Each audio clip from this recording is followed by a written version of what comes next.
Welcome. It is May 28th, planning board. We have Sarah, who's an alternate. She will be a voting member this evening. When I have an opportunity to review minutes, modifications, changes, questions. We'll do a pro for the minutes. Randy second, all in favor. Great. That one. We had a couple of work sessions this week. We discussed the town of DeWitt zoning map, as well as new BESS local law. We also had SAIA and Iron in work session. Anything on the for next time? Yeah. Okay, great. All right, so first up is town of DeWitt zoning map. Recommendation to the town board. Give a quick overview. Nothing much has changed since the last time we saw this. Just a real quick overview. This map doesn't change the zoning on any parcels. It basically adds all the overlay districts that have not been on the zoning map before. And now it has 2026 parcel data. It's the most updated parcel data, which captures any subdivisions that have occurred since the last zoning map in 2008. Also brings it into GIS and county planning to prepare the map for us, so they'll be maintaining it going forward. So we should be able to give it more up to date. The only thing that's changed on this map since we last looked at it is the transportation and distribution node overlay district was added to the map. That's just on 2 parcels. It's not a new district, we just didn't have it mapped, so it's. Okay. But it hasn't been implemented, it's just been It's an overlay. added as a potential overlay. Good. Are there any questions on this one? This is simply just a recommendation to the town board. They'll take the matter up at their town board. So with that, I'm going to make a recommendation to recommend the town board, the zoning map to the town board. So Bill first, As presented. as presented, Bill. Sarah second, all in favor? Perfect. Okay, next up is the BESS, battery energy storage system local law. So this is another one that we discussed last meeting, work session. We had a small update. Yeah, I mean, we had, do you guys want me to go over the updates we talked about at our meeting Tuesday, or is everyone? All that? Well, I have additional comments that never did it also. I know. Let me see. So my comments were, there's a requirement that the sound rating is 60 dB at the water. Is there a reason why it's so low? That was taken from the state model code, I believe. But what is the current regulations for industrial at the border today? Something like that. I mean, they don't generally generate a lot of noise. But there's a whole language in there that talks about you have to have data. Certify and all sorts of stuff. I think they Yeah. can be noisy, all the equipment running. That was one concern. Then there's a 15-foot height minimum, maximum. I didn't understand why that was the case. That's also state. No, I think that's just something in the discussions that have been decided upon. And then there's a requirement that there's all the interconnecting wiring has to be underground. That seemed strange. I'm wondering if Bill has a comment on that issue. I'm sorry, Kevin, I'm looking for your comments if I skipped over to my. Real quick on the noise level, the town code says between 7 AM and 10 PM, 70 dBA at the property line, and between 10 PM and 7 AM, it's 50 dBA. And I believe the 60 did come from the state. I guess the question is why is it different than? Why is it 24/7? Right. You average it. We took some things that we're not experts on, we took the state model though. I don't know, is height is an issue, is there gonna be ones that are taller than 15 bank or?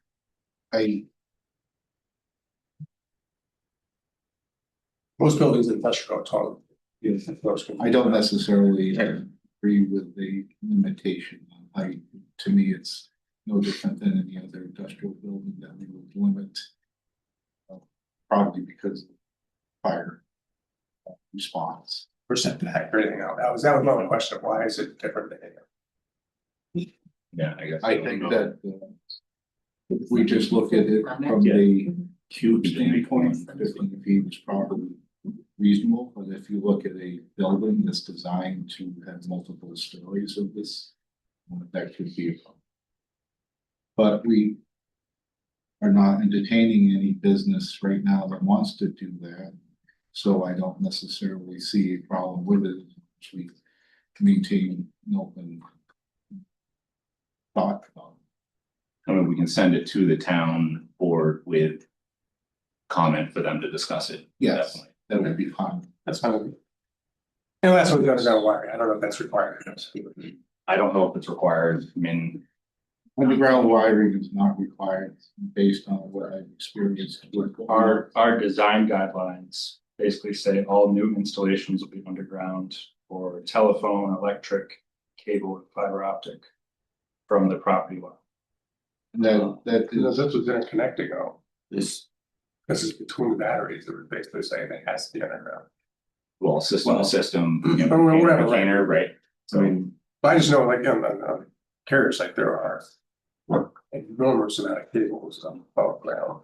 Well, the other thing is, if it's located at such a distance and your power source pole is not outside of the property, and when it comes in, it's gonna be above. To hit that. Well, no, from the service is above ground, right, it says. Probably the service pole, would probably. The be service above pole, ground, that could be above ground, and then they're underground. making everything else go below ground, and, I think this came straight from the model code as well. okay, but, well, as far as on the property itself, behind the fence. I think you could allow that for discussion among them too, because there is no definition as to whether it should or shouldn't be. As long as it's obscured from a public roadway or adjoining property, I don't necessarily have a concern about it. Sure. The model law says all on-site utility lines shall be placed underground to the extent feasible and as permitted by the serving utility, with the exception of the main service connection at the utility company right of way and any new interconnection equipment, including without limitation, any poles with new easements and right of ways. Exactly what ours And said. that's what. And to me, that is So, directed more to the that's utility right. than to the system. Yeah, we didn't change that. So if it's not feasible, if there's bedrock or something down there. Feasible, they could put it above ground, but the preference would be for it to be under. just depends on what the word feasible is, right?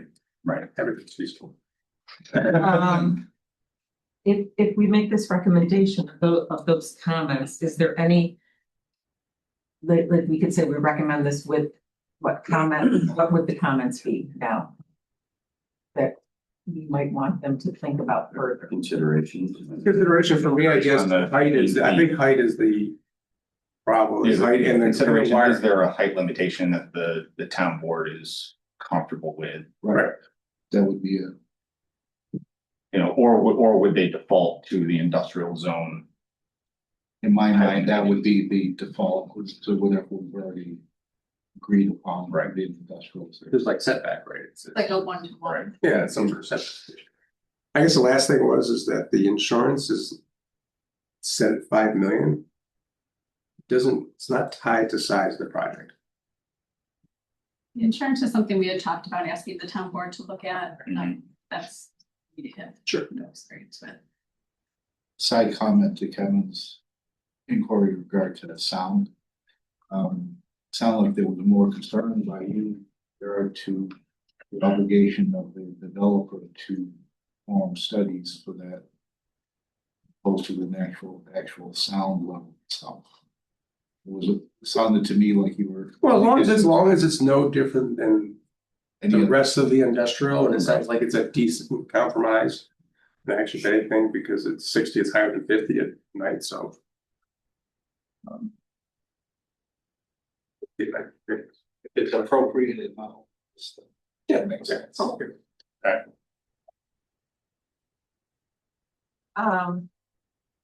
What about the underground? Are we saying, look at it or don't, or? I just haven't like reconsider whether or not it's required, right? Could add a lot of potential complexity. So, I don't know. Or to look at whether the requirement for underground wiring.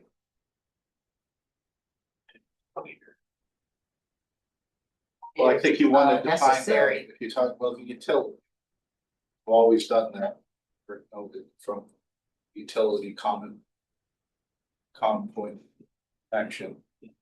Which is usually utility pole into the site is underground. That's what we're doing. So the question isn't that, the question is after it gets to its final destination.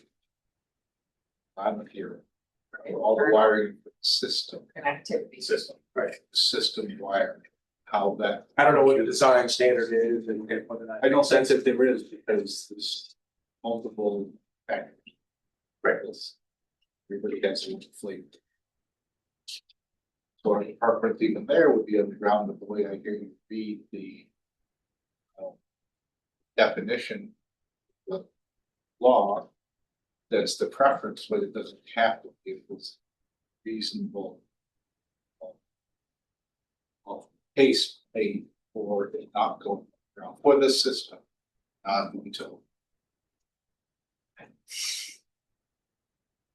So There's one thing we added also, based on some information Sarah had provided about visual analysis. So we entered under screening and visibility, we had another sentence: for purposes of review of adequate screening and visibility, the applicant is to provide, as determined by the planning board, view shed analysis, technically accurate photographic simulations illustrating operational facility, evaluation of potential visual impact of public resources, and line of sight cross sections. We kind of simplify some of that. Yeah, and that, I like that it's at the discretion of the board, they don't. Yeah. Or to. So, right, so if the systems that's tucked behind a building and there's something around it, then the board doesn't have to ignore that. So, just kind of to repeat that out. So regarding the consideration as to height limitation, the town board should evaluate if they are comfortable with what is in this legislation, or should height default to the industrial zone. Insurance requirements should be further looked at and understood by the town board. The town board should look at whether the requirement of underground wiring is desirable for this installation for internal connectivity / system wiring. Good. So with those modifications, I'll make a recommendation that we push this to the town board, let them review it here. Full second With the comments. with the comments. Double second, all in favor? Great. Okay, I just wanted to add to that resolution that this board has had robust discussion and has made many modifications. Proposed legislation. yes, Resolution. okay. All right. Next up is discussion amongst the board, zone change on East Genesee and Jamesville Road. This is an ongoing discussion that we've had. The applicant was here 2 weeks ago, made the presentation to us. This is our opportunity to discuss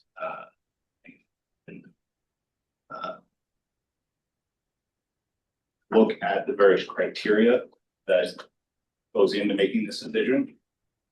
I want to make note, though, that this is only a recommendation of the town board. they will end up taking and evaluating all that same criteria with something them based on our analysis of the applicant's presentation and our discussion here.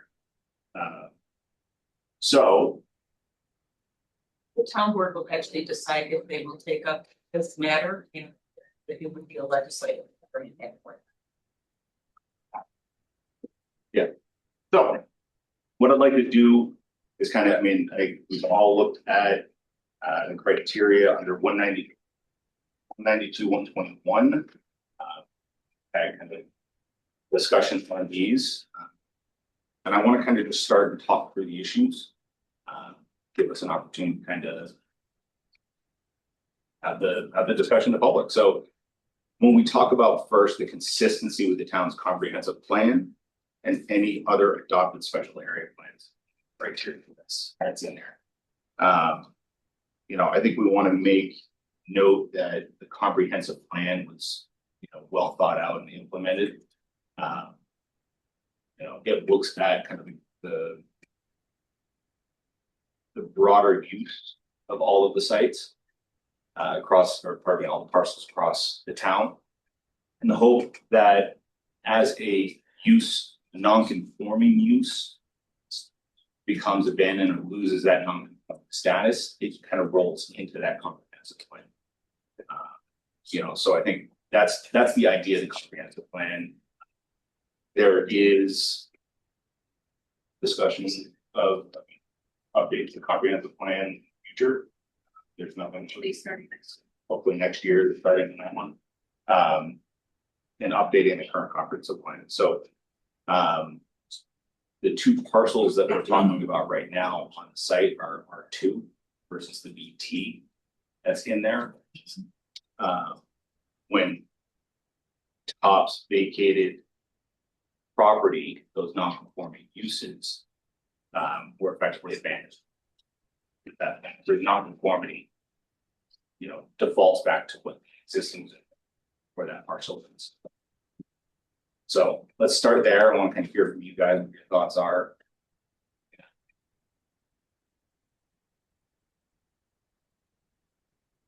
Just leave the conversation.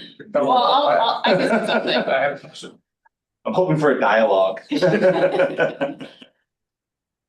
So how old is the current comprehensive planning?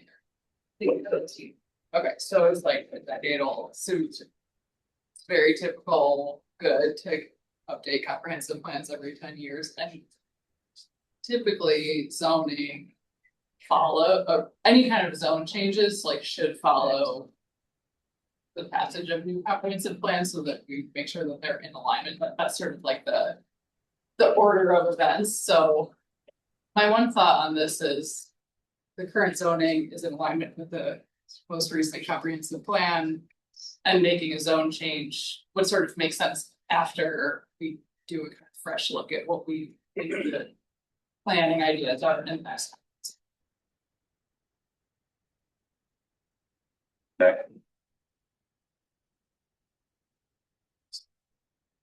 I like to go over the Jamesville Road to the parcel that's existing. So if this reverts back to residential, Mhm. okay. That eliminates that entrance. Correct, it's non-compliant use. Okay. I mean, it currently has a non-conforming use right now. Right. Or it had, Or had one, correct. It Yeah. had one, you know, when Tops was there, once it was abandoned for 6 months, it lost that status. So it reverts to the R2, the entrance on Jamesville is not an allowed use for that parcel because it is art. Can you make a left off Genesee in the past? I don't. I don't think you can. If you do, it's Right. highly not recommended because you Well, mess yeah, up. you can, How to have. you can, No, in.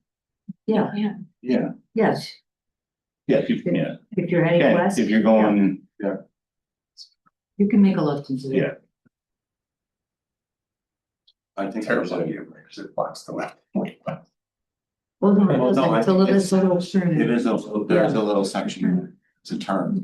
I wasn't sure. It was a- Yeah. I thought we were on it. Yeah. But that's also used for them to turn onto Jamesville Road. That's correct. kind of the beginning Mhm. of that Right. stretch.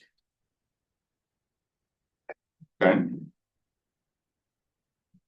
So when we look, we kind of carry that through, one of the other criteria in here. When we're talking about the parcels and kind of the point you brought up, Kathy, one of the other criteria is the parcel able to be reasonably developed, but the use is permitted in the proposed district. So right now, there is the BT, the current building that's there, the parking, that's all an acceptable use. For that area, the R2, in terms of being reasonably developed. When we talk about those parcels, they can be, the same owner also owns the parcel just to the south of it, where there's current parking adjacent to the school. That's also R2. That can all be subdivided or put together if need be in order to make it a more viable parcel. We can incorporate that, R2 parcel right at Janesville. So I think there is viability to those. And uses to the R2 there? Just homes and daycare? Pretty much zero. So they couldn't apply. Okay, take it back to what it is now. I know they lost the usage. Mhm. That's what they're trying to get it back to BT. Right. Okay, that's not going to be allowed. That's what we're discussing right now Right. in there. And I think what we have to weigh in here is certainly the use. Is it in alignment with the comprehensive plan? Is it in the best interest, the benefit of the public? What is making this? Because in reality, since what was it, 25 years, no parcel has been, one parcel has been zone changed in this town. Has So- requested that. Correct. That's right. So, again, it's not something that the town certainly takes lightly, our recommendations and the town board themselves. So, we have to look at that in alignment with the comprehensive plan. I think, when the comprehensive plan is undertaken, like maybe some of that stuff is cleaned up. I don't know. Conversation we're having right now is on this particular parcel. We have to also weigh that against, if we undertake this change now, what is the downstream effect of all the other parcels that are in BTRT or parking BTR2 in there? And what is the implication, the precedent that sets all the way down? So without the R2 parking spaces, how underparked is that building? I don't know the answer to that, but it is currently underparked, anyway, and there is a variance. But it's gonna be a whole lot more currently. underparked if you lose those. Lose the entire, south rows, Right. plus probably some of even the parking that's on Janesville. It's also going to depend on the business. Yeah, there's no use, which What's the usage going to be? That's going to determine the parking. Right. And two different things right now. Right. I know we're. Well, for me, it's just whether or not it park, the property becomes somewhat. So underparked the and- other thing to consider with this parcel is part of the overlay, the MUP intent and the hope of what the town wants that corridor and the parcels to be, is that combination of commercial, residential in there, and the compatibility of uses that are in there. So I think there are options for it to be viably developed right now. But take that BT use and extend it closer to the residential properties, do we want those uses right now to extend in there without the greater comprehensive plan and forming that decision? What are your thoughts? Like you said, you gotta look at down straight. Right. That likely affects the. A lot of other properties along the Genesee corridor that are in there. You know, I mean, while we're talking about this one particular site, but it actually differs effects to. There have been inquiries in recent years and for now, along the Genesee corridor of other properties that are looking to change their residential pieces that abut the SBT and are, would love to have that Right. residential piece changed to business use. They have not come to fruition here. Because But they- historically, we. Actually, we did have one that came, but they did it away. You remember that in the last months, down Genesee Street. Right. So there have, there is an interest in this, not only for the applicant, but when, I think what they were saying it's. So careful consideration to what the new complement would be. Yeah. Um, Yeah, I mean, I think there's enough properties that have raised the issue that it needs to be considered on the district. Size, yeah. And to effectively be piecemeal spot zoning and changing little parcels. Is not to the greater benefit of the town. So we gotta consider kind of, the weight of that decision. When looking at these.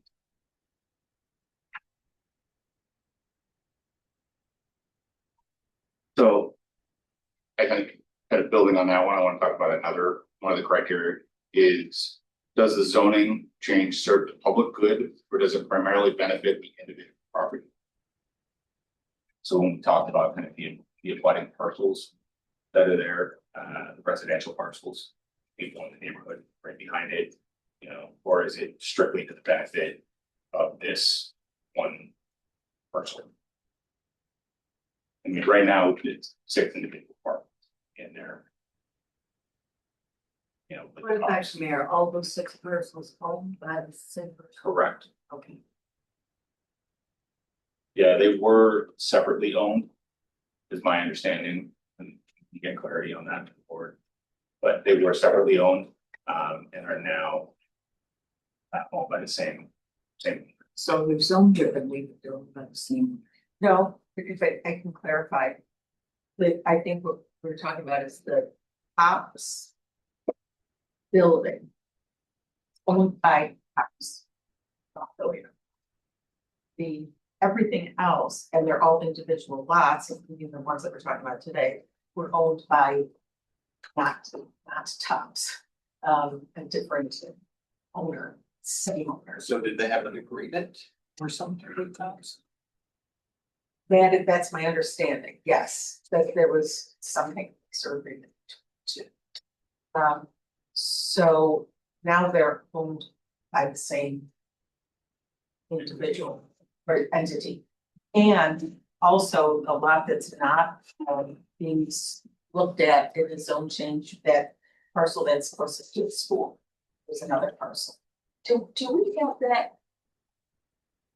I just want to make sure people understand what I'm talking about, but. Yeah, do you have that data? You're talking about the south parcel, it's not house, not old tree. It's separate parcel, right? Yeah, we'll pull it out. No, there's the one south. And I know that you've all seen this before, It's not just to clarify what it's all.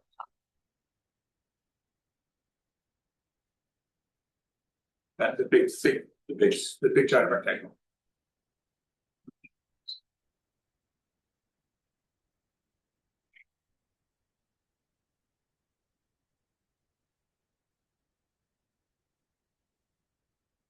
That's the zoning districts. Blue line is the zoning district. Yeah, we should. We forgot the, okay, so the parcel lines are in there though. Okay, so. Yes. Right, the small orange lines are the parcel lines. And we get that any bigger.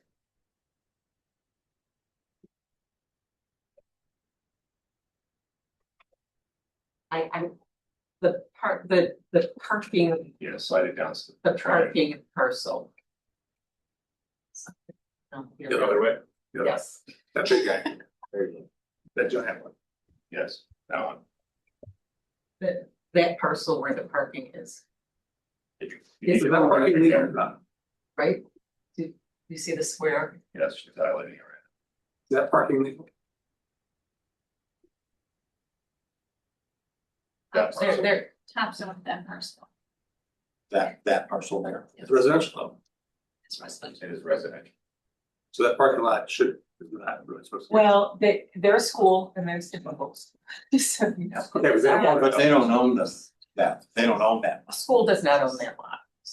Right. That's what I think what Kevin's asking is that an unsanctioned parking lot? Schools are residential. To me, that big that big school, I that think big what- rectangle thing is the buffer The zone. The school does not own that lot. It would be. Since they don't own that lot. So, but It's the owner of Top. again, Or Well- Tops own that lot there. Now the White Waters owns that Oh. lot. The ones we're talking about. The ones that are close to Genesee Street and the prior Tops parcel. they own that whole L corner that's in there. But again, we're not looking at this parcel. I don't- Parcel is not part of It's it. not part of it, I don't, it's not, I mean, But. recognize it, but Yeah, to the extent that it is owned by the same Okay. individual, that's what. To me, that's the buffer. Yes. Those are the big- Unless I'm trying to figure out the impact of. I look at that big rectangle as the buffer for residential. The buffer for the school is. So Jamie, you put a house on there on that or everything else? You can put. It's zoned residential and there are a number of things that can happen there, or it can be sold to the school, or. The pieces that we're talking about can be joined to that piece and become residential. Because I think as Nate had mentioned, it was discussed earlier. Those pieces that they're talking about rezoning, they cannot be developed on their own in any way. They either joined to the DT, they joined residential. Okay, but we're talking about the piece north of that. that parcel and the one directly to the right. Can you zoom in a little bit With so the we can spice. see those lines?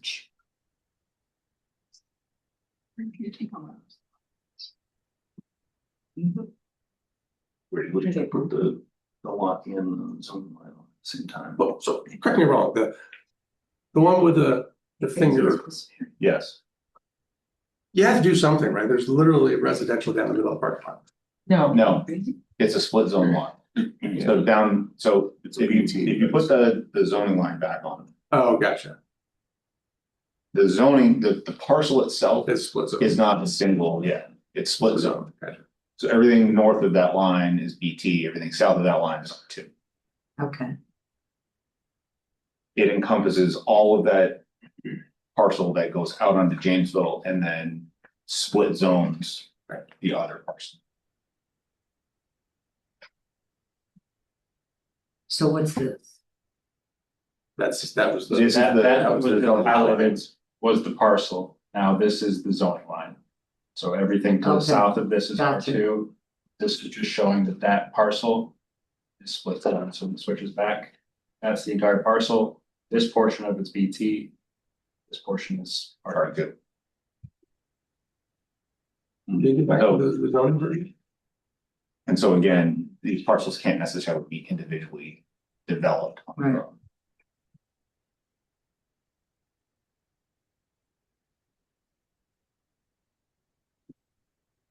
So the apartment building is about 2?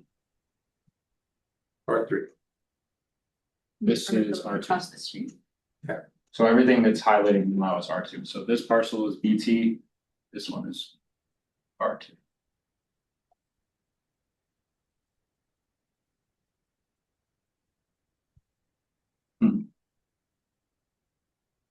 Looking at this is making me want to go back to the question Nate asked a little while ago on the criteria about who is this benefiting, the individual property owner or the town as a whole. And I just like kind of thinking about the buffer, you know, I feel like we are aware that there's a lot of concerned neighbors here who are also thinking about that buffer. And that makes me wonder if the primary benefit isn't to the property owner rather than the town as a whole, because so many people seem to be very concerned about the potential loss, you know, the loss of a potential buffer from the commercial area to the residences. But I think, well, from my opinion, that's the point of BT, but how many feet is that? Eric? But I don't know that, you know, From the blue line site to the plan lot that's in line. front of us, that it, as a BT use, it can't be reasonably developed. I think, yes, that it's, the challenge is that right there. Well, one other thing I think, when we're moving down to the side of the building, that zoning line is so close to that, and that's where the tractor trailers come in. So You also have to remember the aerial and the property lines on these things are usually offset a little bit, they're not perfect. the width of a spot. Yeah, I mean, if you look now, like the property line actually goes out almost into the middle of Jamesville Mhm. Road. And then Jamesville Road goes all the way like, right up to the wall of Yeah. Mario, so it's off, it's not perfect, it's meant as a reference, so don't take it. And this is the new improved version that we're getting. County. Of the zoning mapping? No, not yet. I don't think. But Well, This is the new county stuff. No, right? that's no, totally this is different different system. data. Yeah, this is the county's GIS. But it might be tax map data. It doesn't Yeah. overlay perfectly on the. Electronic. areas. so, you know, with compatibility, you know, we're talking about kind of BT and R2 uses and compatibility use. You know, one of the other criteria here, compatibility with present zoning and the conforming uses of nearby property with the character of the neighborhood. So again, this goes to that buffering, the, you know, BT up against R2 discussion. The character of Genesee corridor versus the Shire neighborhood.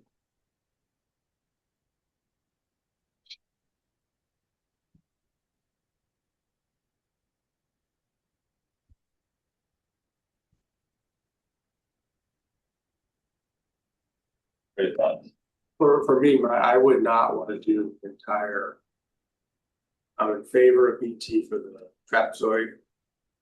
The other one, I would not go all the way back behind residential. I would go straight off that corner. To the right there. Yeah, pop right off the road, into that. I would do split zoning Yes. on the second parcel. Almost line it up with the parking lot today, pretty much. But I would not make that panhandle thing that's residential today, BT. You mean? This piece that's coming down. So. Yeah, the front of the hand, Yeah. the thing, you know, it's behind the neighbor's Yeah. yard, Well, right? I think you're on that the buffer is already there with the parking lot at school is. Right. And across the street is commercial, and you've got parking lots there. Right, you put nice fencing along there to protect that one or two houses there. That's my suggestion. You can't do the whole, Right. the whole smaller lot. BT, I don't think that you have to split and zone it. So the counterpoint that I'll make to that is there are other locations where BT is up against R2. So in an instance like this, I think if you're looking at the reasonable use of the property and the greater use of the property, right? I mean, a BT up against an R2 did not have. That's the whole point of That's right, BT, right, right? So, right, so the use that's there and it's been a use that way, but I guess well, what is that right there? What is that? Is that trees right there? municipal. The stuff that's in the, yeah, I don't, it's not really used today, that's kind of my point, right?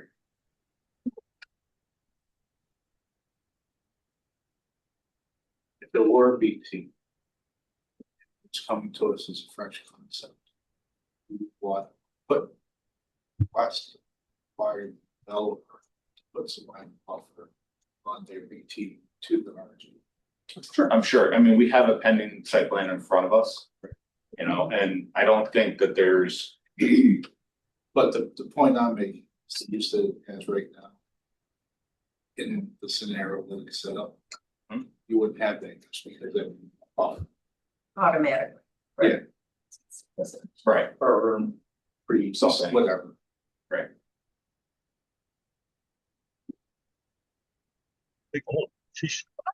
The requirement to cemetery access at all, is that issue? How's that? I don't know. That would be where there's nothing. If that were the case, then I would think then on the BT property, you would want to put a walkway, right? Access. Yeah. It's sort of a compromise, right? There's room on this. Like.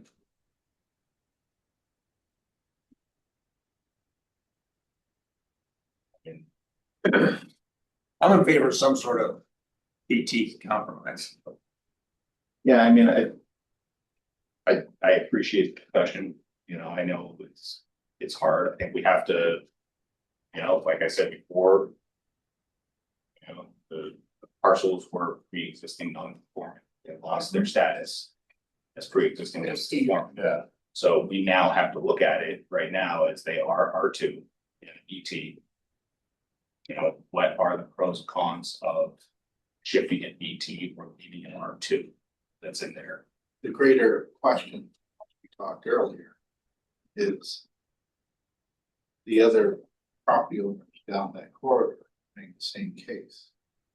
Yep. Why are we looking at this one?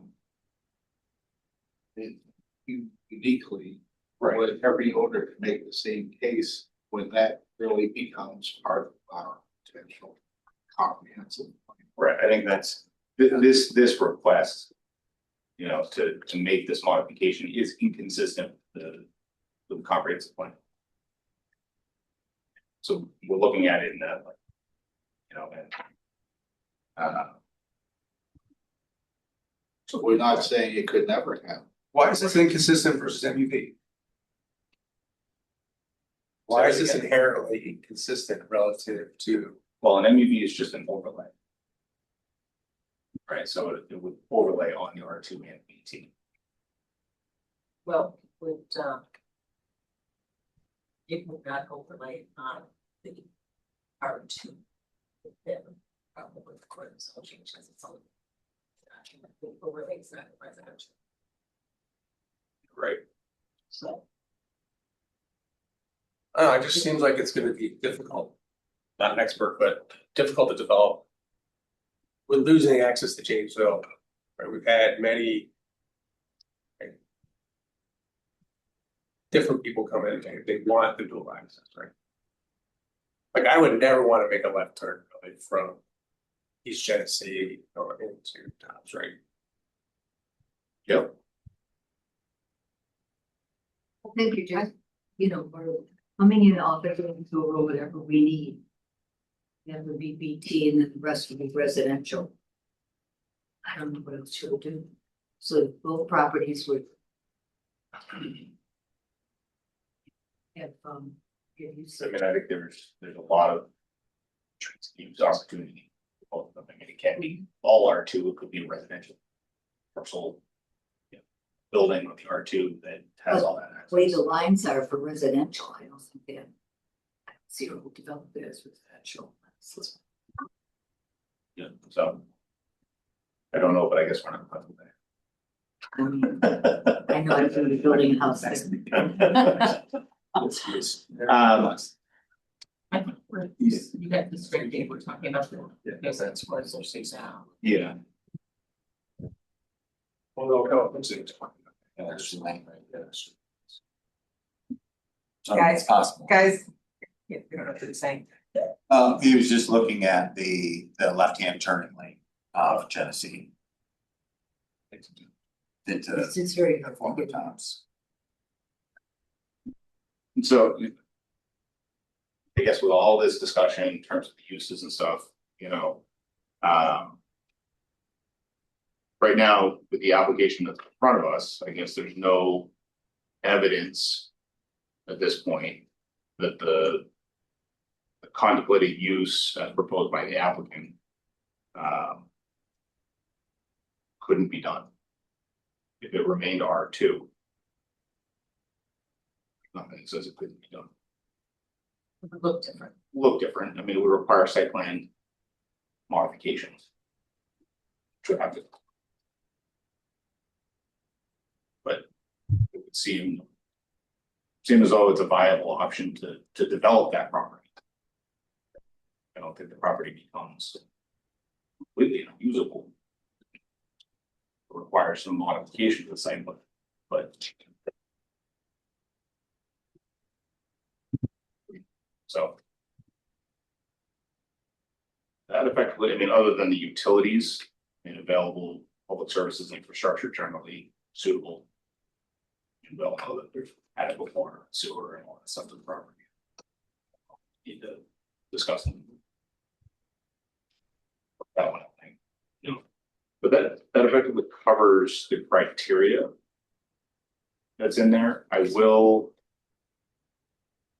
ask that everybody kind of, you know, we'll table this for tonight. At our next meeting, we'll make recommendation. Between now and then, let's take this discussion that we've had, review the 192, 112 non-conforming uses, review the criteria that are in there. I'm going to ask that the members that aren't here review this meeting and review the same materials so that we can come back. 92, 123. What is, oh, the criteria. No, 112 is not. Oh, okay. I thought you were talking about the criteria. No, criteria is 121. You're right.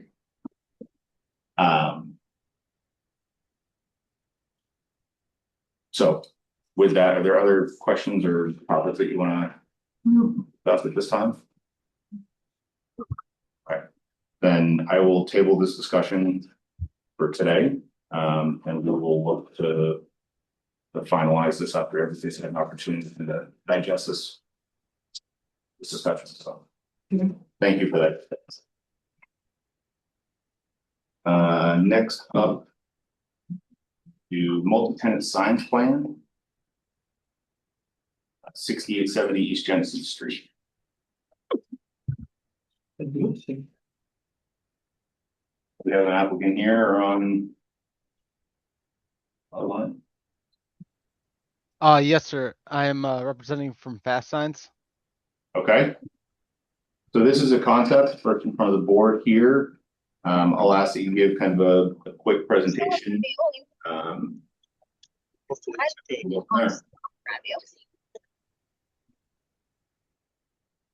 Okay, sorry, someone else unmuted. Yes. So currently, Bayberry Uniforms is in the old Peter Harris Close location. They're looking to get a sign. The current signs of Tompkins and Well Now are noted and listed on the map or on our site plan application. Those it just represent what's there currently. Bayberry Uniforms is the new sign. It is a flush mount channel letter. There's going to be no exposed raceway on the building like the current Well Now urgent care sign, and that abides by your guys' codes. And in the bottom left, you can see all of our square footage. Everything's well under the maximum square footage allowed of 75 for the SBT and for that plot. And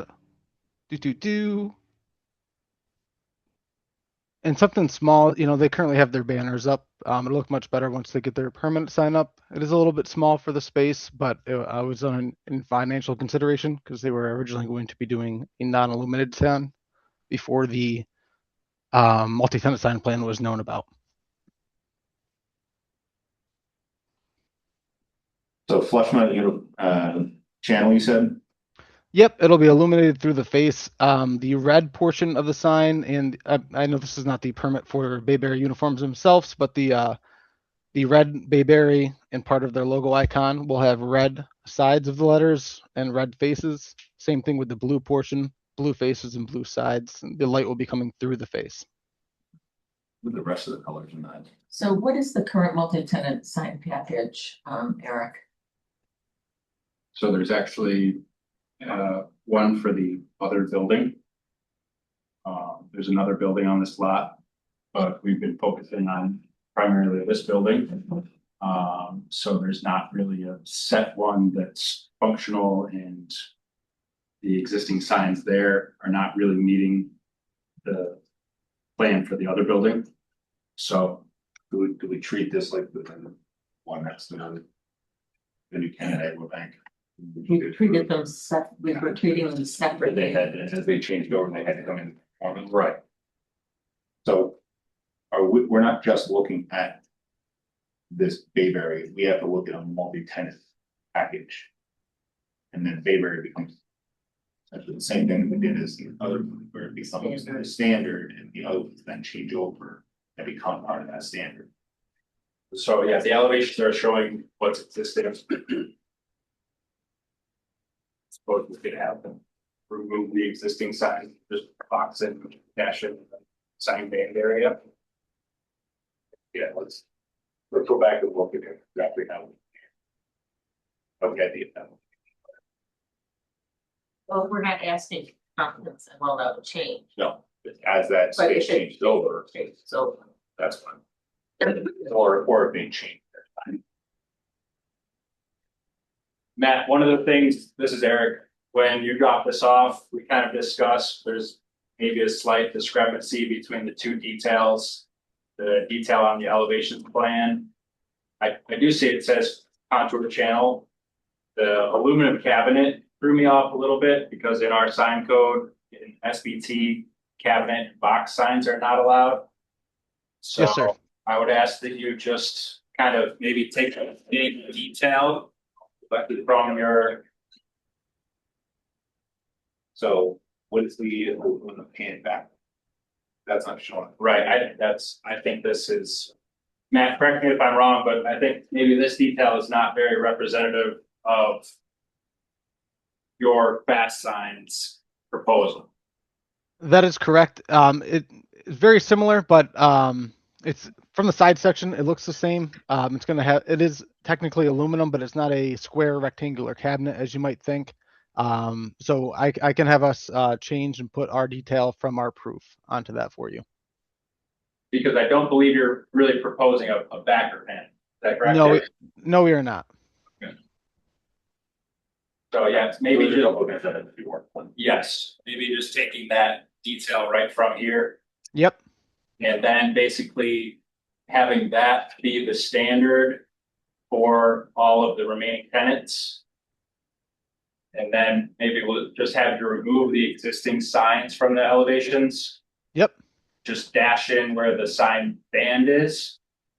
And you've done the work down here with the calculations. That'll show basically the maximum size that's allowed for each tenant. I did check your math here and it seems to be accurate. A minor thing, the address, I think we corrected it on the application. But here it says 6780, I believe it's 6870. I'll get that switched. Thank you.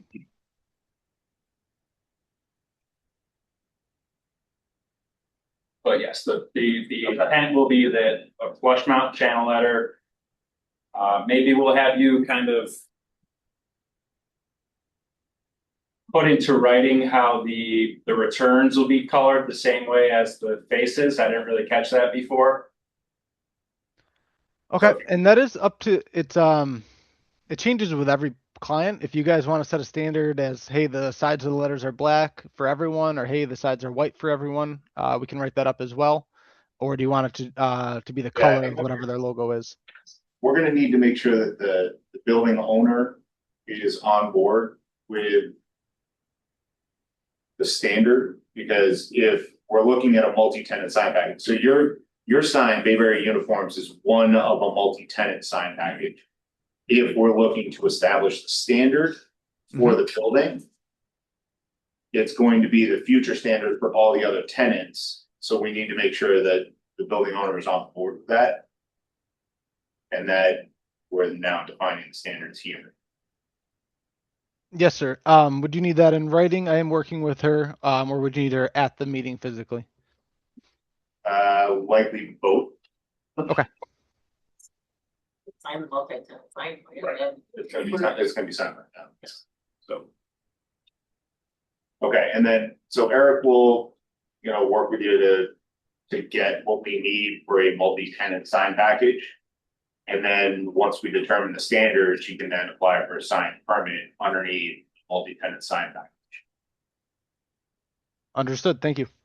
So we'll basically put something on this sheet that says typical signage for all tenants, and then we'll kind of list out what the return colors will be, criteria, that. So I can send you some comments after the meeting today. We'll get a revision, get you back on. But the board is in favor of flush mount channel letters here. All right. Thank you, guys. Thank you, Matt. Great. All right, next one up is gonna be Miller Auto Leasing. Randy and myself need to step aside. Kathy's gonna. Here. Over. So you're Come on down.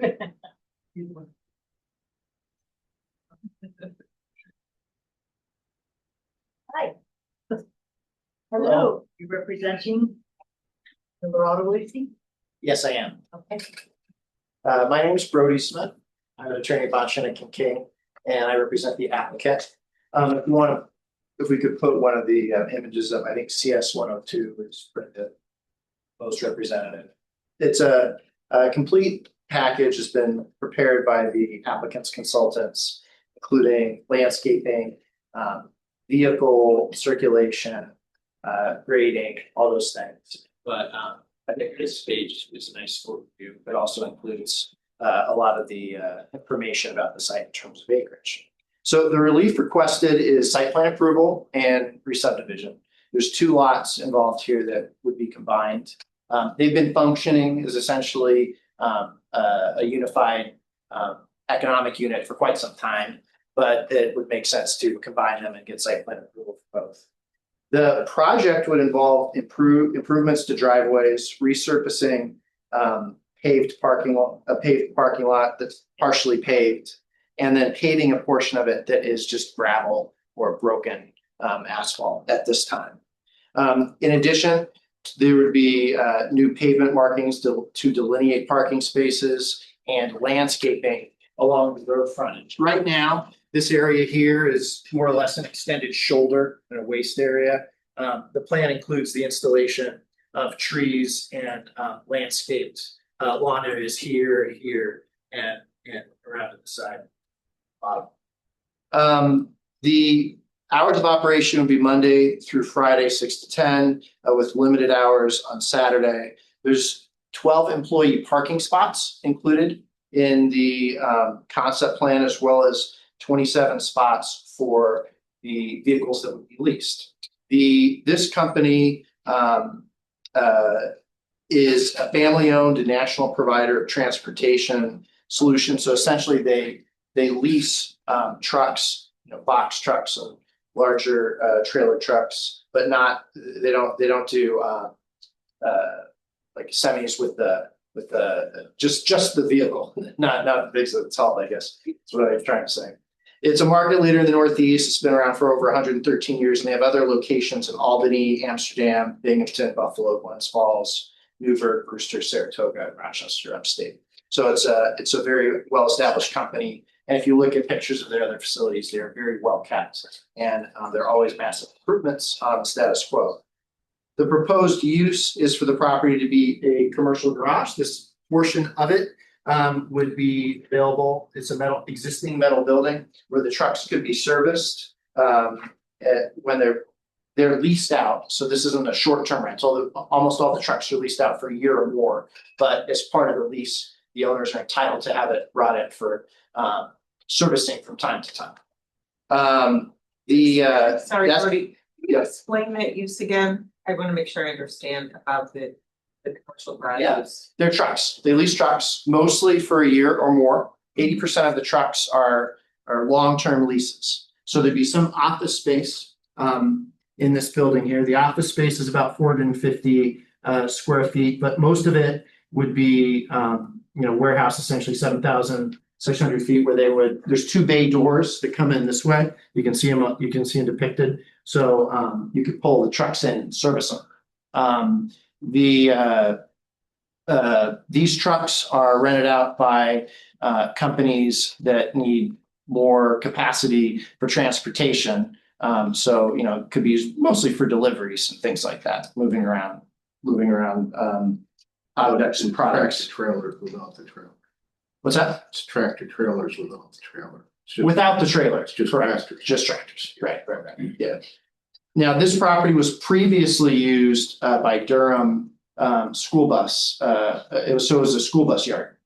And they stored far more school buses than we would have trucks, number one. And number two, those vehicles are actually much longer than any vehicle that we would lease. So fewer trucks, smaller vehicles. It is a similar use. They use this building, again, to service the buses, which is exactly what we would do with the trucks, but fewer, smaller.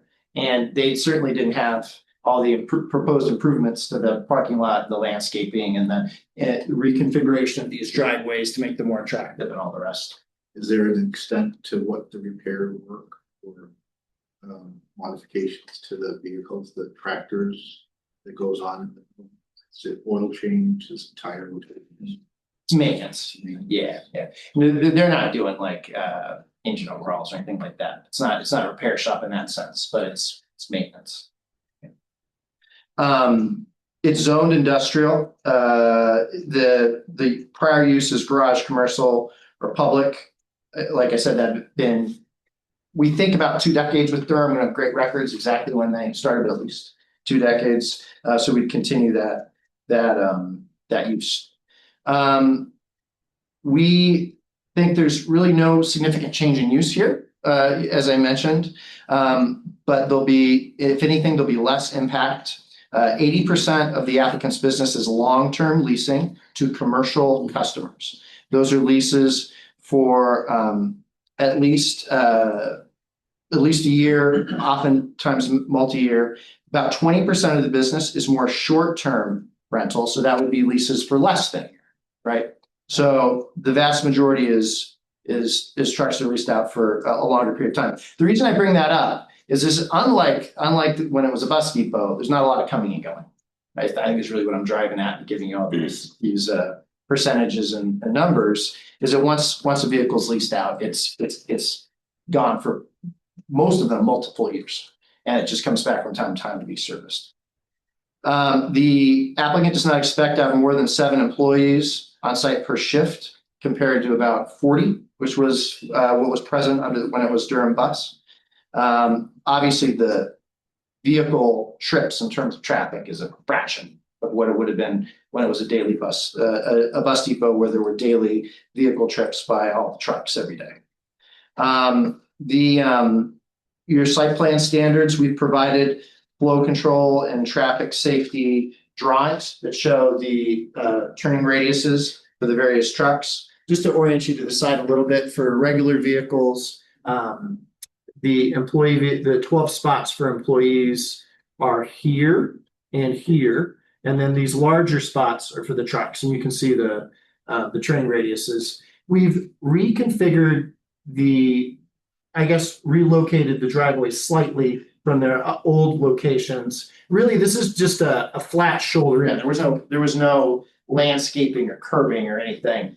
So, this just was all open. So our engineers have made defined driveways. This lines up with the service bay doors. And then this lines up creating a more rational aisle instead of, people now were accessing it this way. So I think it creates a more orderly traffic flow. So if the tractors are parked in the back. It's a general. If they needed service, they'd actually have to go out to the street to come back in to go to the side of the building. Yeah, well, there's bay doors here and here, so you can pass through. That I think is one of the attractions to the site. And I think probably is designed that way for buses.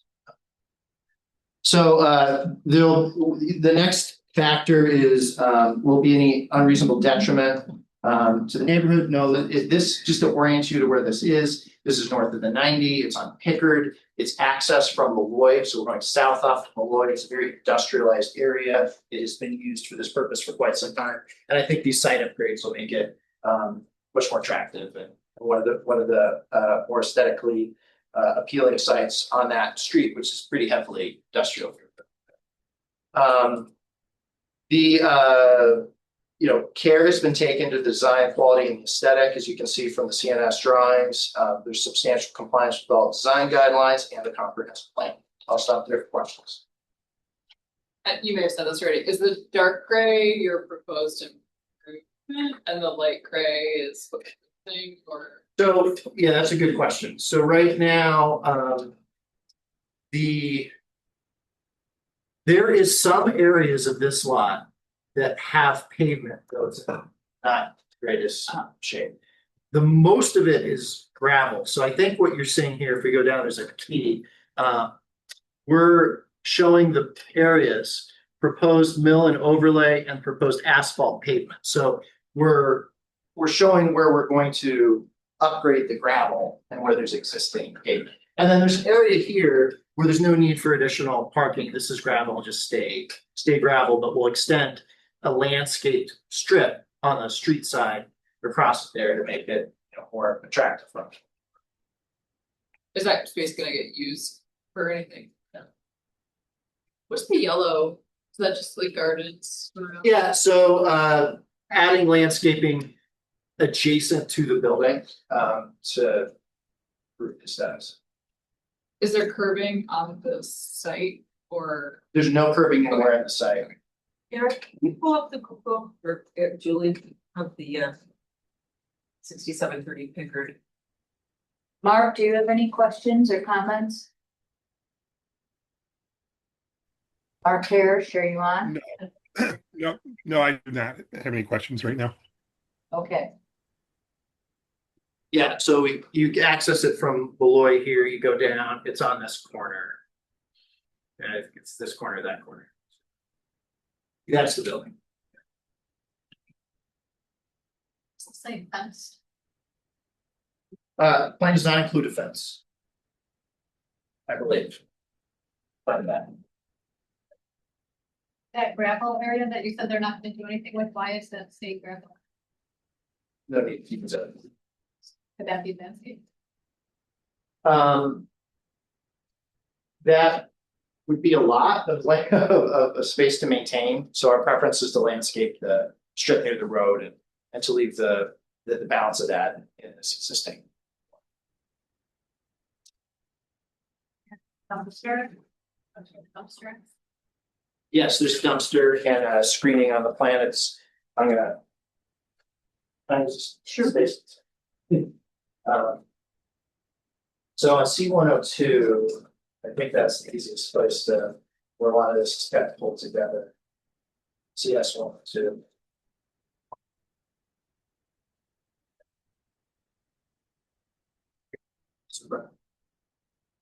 So the dumpsters. Proposed dumpster enclosure. Elevations of the enclosure.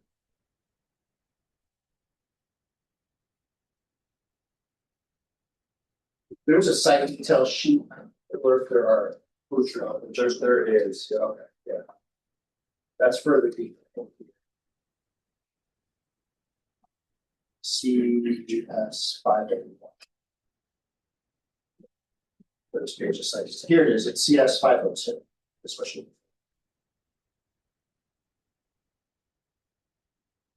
Don't see it called out other than for this and that, it's just you get material. This is double gate final. Configuration to be determined. You can get more information. They're not proposing any outdoor storage other than the trucks that are being leased. Correct. And I just want to confirm, yeah, there's no fence. I'm just trying to get a better handle on classification of the parking. Whether it should be really considered as industrial manufacturing instead of warehouse. Warehouse is typically housing supplies, sending them out. This seems to be more of a garage with repair spaces. So these are garage definition. So it seems to be more, doesn't seem to really fit a warehouse from the parking code. Yeah, standpoint. the way that CNS did the calculations is they did apply for the 450 square feet of office space, Yep. office Saw that. equation. That's fine. So that gets you the 3 spaces. It looks like the remainder of the building would require 15 2 spaces. Plus the 3 for office, 18.2 rounds up to 19. You have 15. I don't believe the truck trailer spaces count for your parking count. So I'm seeing it as a 3 space deficit. Yeah, we will have no more than 6 employees present at any time. That would, be a lot of extra parking spaces for no units to use them. I don't know that it's industrial. We're not manufacturing anything. It does feel more like a warehousing or even like kind of transportation hub kind of use. Because they're storing materials to be used on the trucks, so they're servicing the trucks. So I would argue that in this case, given understanding that this use is a little bit in between, that it makes a lot more sense to have 15 parking spots here rather than 19 or I was forgetting. If we're arguing that, I think we're arguing. That argument. But you get variance, right? Right. To- Well, so for your trailers, are those spots occupied all the time? With No, trailers? they'll be coming and going. There's 27 spots for the trucks and I don't think there'll be a truck in every spot every day. So maybe those. We do agree that the commercial garage is. Warehouse. Then it would not be very high. So it looks like it's commercial garage use from what you're saying here, which does require a specific permit. So we have to make a recommendation to ZBA, so they do specific permits. So if we talk about that, might have to, get a variance. Yeah, Talk we about could the whole ask for thing. variance if we have to do that anyway. Yeah, so I think we just need to, this is the first time, literally, we're all seeing this, so. Those are a few things that we're going to look at and contemplate. And Eric, do you have anything else, specific? And then we'll try to get comments back. I just, still on the parking. I get that it doesn't really fit the definition perfectly. No, but- it's, you know what it is, it's like, it's essentially a car rental agency, but they just rent big cars, is the way to think of it. Is the space. It's not a commercial garage and that other people bring their broken trucks and be fixed, it's not that. But it still meets our definition. Yeah. Garage, is the space, the non-office space broken down into like warehousing and commercial garage, or is it all one space? So there are offices, Like, I guess I'm not sure I understand the question. I just best I I'm can. asking if some of the non-office portion of the building, is there like an area that'll be warehousing and an area where they'll be doing the garage? I can find that out. So far as I know, it's, at least in the way it's depicted in the plans, you've got this delineation between office space and then the work area. It's just all- I don't know if there's a further like interior subdivisions. I'm not sure about that. You I'll find know out. about that. Brody, I can take that if you'd like, Brody. Oh, sure. Mark Miller is the owner, the principal, and he's on the phone. Hi, everybody. How you doing? Good. Right. Great, thank you. So the shop, for the most part, what you would call the warehouse space is going to be shop space for us. There probably would be about, I'd say 500 or 600 square feet of parts storage. So that's going to be nuts, bolts, tires, stuff like that. And then the rest of it's going to be used for the repair of the trucks. The business that we have is very similar to Ryder or Penske. So everything's contractual. We're not open really to the public. It's contractual work where you as a customer that distributes products, you lease a truck from my company. We guarantee all the maintenance on it. So that whenever the truck needs maintenance, you bring it back to us. We do the work in our shop, and then you take the truck back and you operate in your fleet, which is why we don't typically have a lot of trucks parked there. But we need parking for the trucks so that while they're there, they can get maintained. Hopefully that answers your question on space inside the shop and a little bit about who we are and what we do. It sounds like that parts storage area could potentially be warehousing if that is a separate area, but I don't think the part that's being used as the garage would count as warehousing. Okay, so maybe I could have CMS rerun the numbers and see if that changes. It's like a simple floor plan, maybe. Sure, yes, I can do floor plan, yeah. But they have to go to ZBA to that. Okay. Yeah, Yes. yeah, for the specific permit. And the permit you're saying is we need a special use permit because it's being treated as a commercial garage. Right, that's that's our definition. And there's a commercial garage section in the code if you want to take a look at it, just make sure the plans are compliant with that. I mean, it's like no outdoor storage, things like that. Yep, no, we don't have any of that.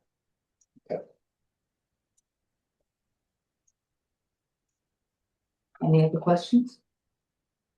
You want to talk about the subdivision at all? Just that it has to be done. So if we could zoom out a little bit, I can cover that in about a minute. Oh, just same drawing is fine. That drawing, I could do it with that drawing, it's okay.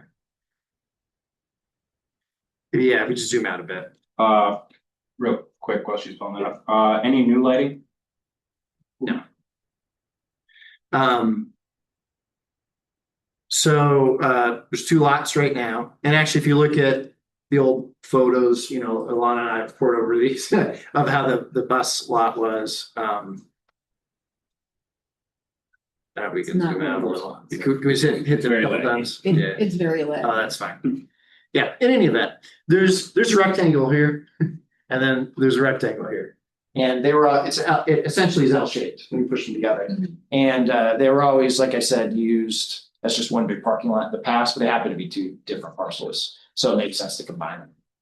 That's about it.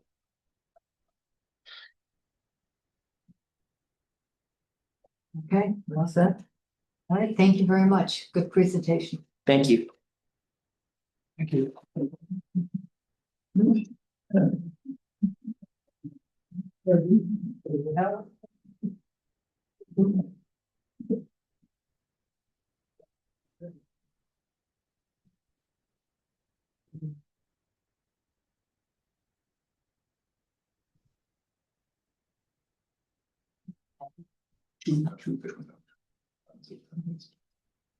Okay, next up, we've got, well, we'll start with the ZNV Properties Twin Oaks Drive. Probably the other one we have an applicant here.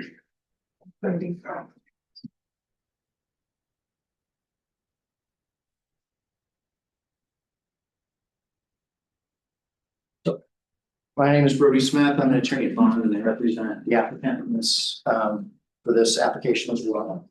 To my right is Mark Caruso. He's the engineer for the project. His company prepared the concept plan.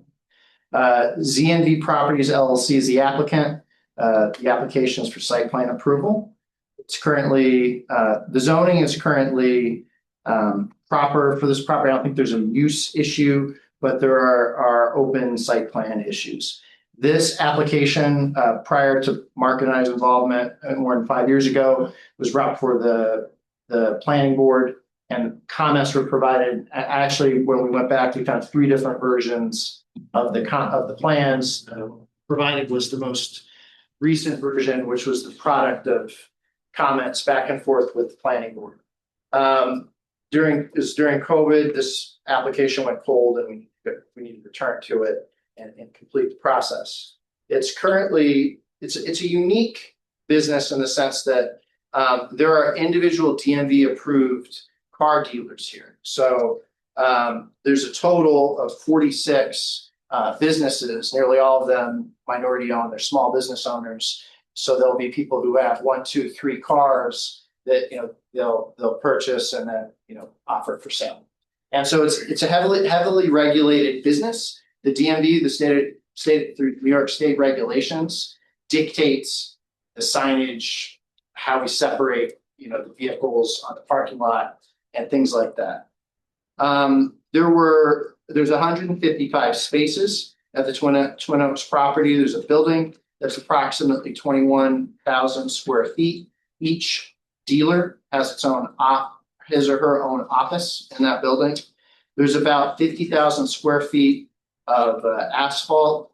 If you add the asphalt to the building, the coverage is about 71% at this point on the property. There's also an area towards the back here, at the rear of the building, that is gravel that the parking lot kind of expanded, to be honest. And I don't know if that was part of the original site plan. If you add that gravel area and you assume it to be 100% impermeable, which I don't think it is, but just for argument's sake, we're right at that 80% coverage number. The two big problems that caused this application to stall, as I understand it, in the past were signage and separations between the dealer's parking spots. So if you look very closely here, there are separators. Every 3 spots, there's a separator. And right now that's achieved by Jersey barriers, because DMV regulations require them to be permanent barriers. There were discussions with the board in the past about trying to come up with something more attractive. There was discussion of perhaps like crowd control barriers, or the board suggested bollards with chains. And I can provide copies of these emails to your attorney to look at it convenience. But I'll just read you a little bit of the back and forth with the New York State Department of Motor Vehicles. They reviewed the images and they said the separations when we proposed the bollards with the chains, they look insufficient. Those chains can be easily removed. Regulation states that that's physical barriers to separate the display areas, signs, and offices. Chains are easily movable, not adequate. So our challenge is complying both with the duty of the planning board to make this as attractive as it can be, but also the state of New York, which requires more substantial barriers than I think where the discussion last ended. So we're open to have that dialogue and work with the board to come up with the most attractive possible plan. Other options might include painting the barriers or acquiring some other type of barrier that maybe we feel would be more attractive. I know in our conversation from an initial meeting that the Jersey barriers were thought to maybe not be the most aesthetically pleasing. You looked at other options, maybe like pre-tread, like rubber barriers, that would be less aggressive looking in terms of concrete, that sort of thing is an option that we would talk about, but that's a problem. Okay. The second problem that I mentioned is the signage. If you look in this revised site plan, this was the third version. There was this proposal to have this one sign and all the registration numbers. After this was redone and presented to the board, it was submitted to the DMV and they said no. The DMV provides signs. Saying what exactly now, because I'm looking at this for the first time, what is the DMV saying about the signs? So slow down what you're saying. Sure. That's a critical. No, that's important. Yeah. So the DMV it's like a license. Think of it like a license plate. They provide you can only buy it from them. They provide you with the sign, as I understand it. And they're how big by how big? I don't have exact dimensions, they're this big, and the problem, they're about as big as my chest. The problem with them is, you know, on the building, and if you look, yeah, there we go. If you look at the photos, this was obviously something that the planning board didn't like the look of it. Now, talking to the owner, you know, we could, something we could do and comply with their law, with the state laws, is we could reorder all these signs and then they'd be more uniform in color and they would, you know, they wouldn't be worn. We could do that. We obviously would explore repositioning them on the building in any way, you know, that the board. Is there a visibility? What's that? Is there a visibility? Yeah, I think the regulations require them to be visible from the road, but that they don't have to be in that exact spot. And then the other thing I think that was discussed, we pull out a little bit, right now the building has this Lay Creek, you know, signage on it. There was discussion that, you know, maybe being too much square footage, we could remove that, you know, if we think that's attractive, that, you know, giving the building an identity, but. Can I ask your opinion? What's that? You made the statement that they're like license plates, right? In the sense that In the sense. we can't redesign them. Right, Yeah. so not necessarily redesigning them, but Yeah. if I get a license plate, we'll just use this reference. If I get a license plate from the state, it comes stamped with my number. You know, it's not something that it's just like somebody didn't just write it on there, paint it on there. Whereas if I look at this, it's a registered motor vehicle retail dealer with a number, and then they just add the numbers to that sign. Right. So what makes it special that every single one of them needs to say registered motor vehicle dealer with a number? I mean, I could understand if each one of these came like embossed with that number. That's why I'm asking your opinion. Like, what makes it special that each person in the eyes of the DMV needs to have their own 2 foot by 3 foot sign? It is my It's a understanding. number that you just like go and stick onto this sign that you get. Are the numbers embossed or not? No, Sure. I don't know the answer to that. Mark, do you know the answer to that? I do not. I mean, they look like they're embossed. I would. I thought you received it from the DMV. Right, yeah. This is something you acquire from the DMV. Right. Okay, so they printed, They it's print it out. quite literally almost like a license plate. Right. So there's no Yeah. other examples? I'll confirm that. That's my understanding. I mean, it's just. No. I mean, if it's this. Yeah, There's no other Most of those example. numbers, they just. Right, why can't I go and just stick 7122845 on there and. Yeah. Yeah, I mean, I That's don't. that's where I was kind of going. If it's not a stamped license plate, like a permanent kind of thing, if it was just simply you were given the registered sign and then somebody just stuck a bunch of numbers on there, which are your license numbers, what's the difference between that? Well, I will say this, I'm reading this. Code officers online just texted me that the DMV requires those dimensions, the arch registered, the size of the letters, et cetera.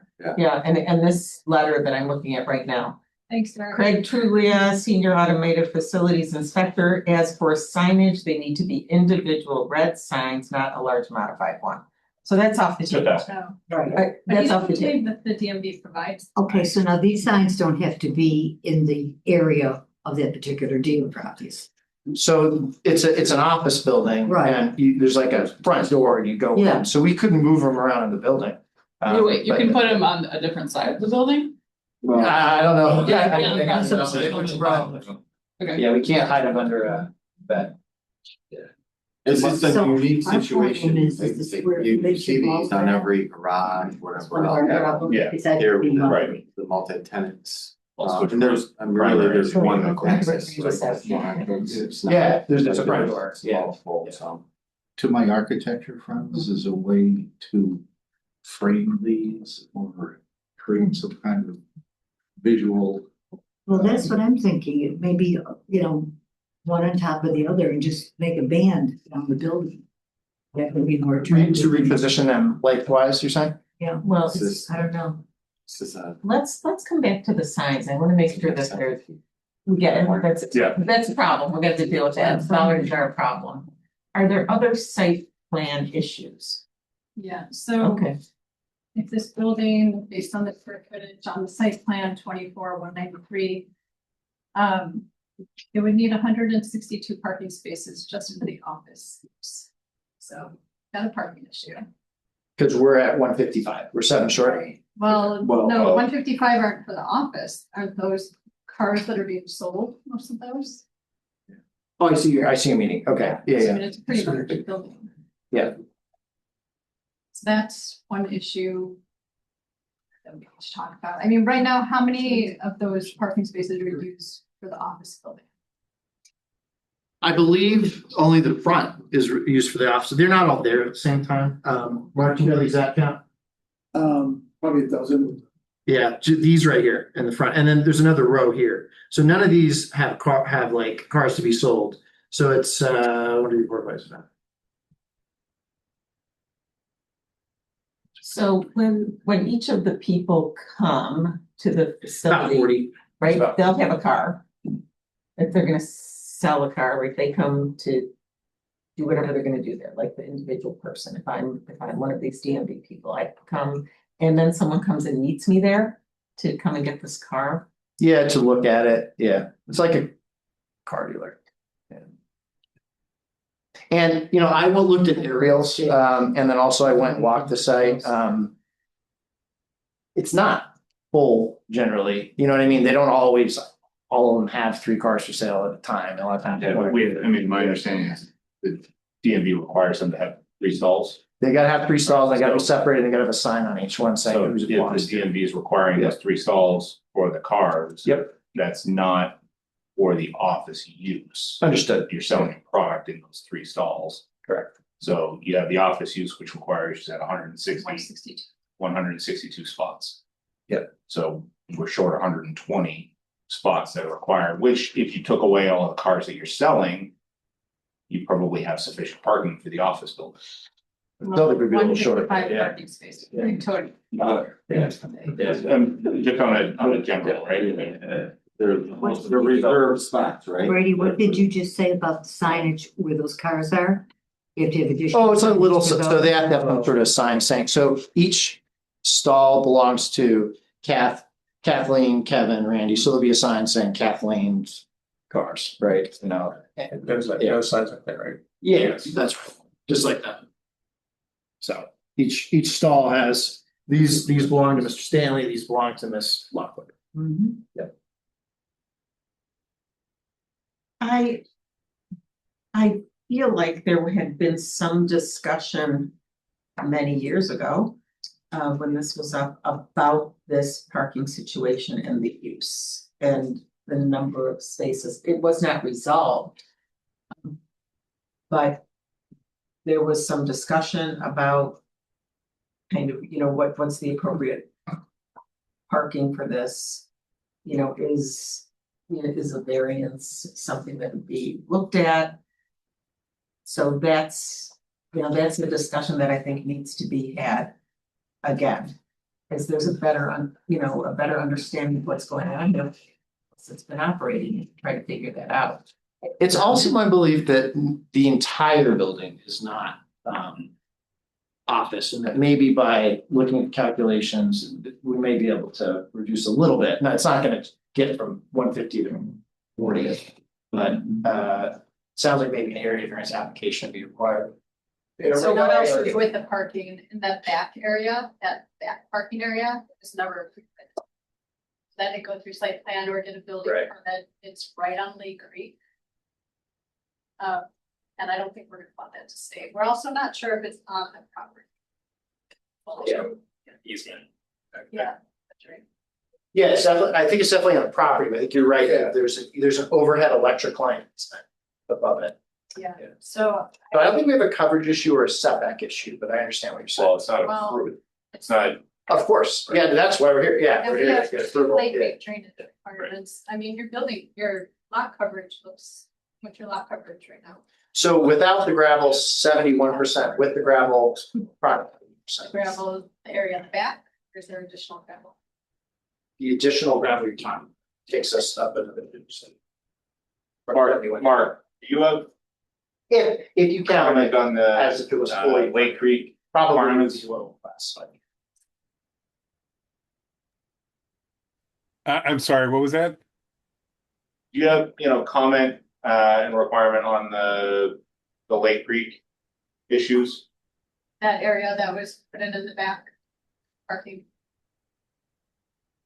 What's the second? Well, I mean, obviously they've maxed out the site with that additional area. I'd like to look over those calculations. It is under a grid easement, so you're going to want to see that that's been approved.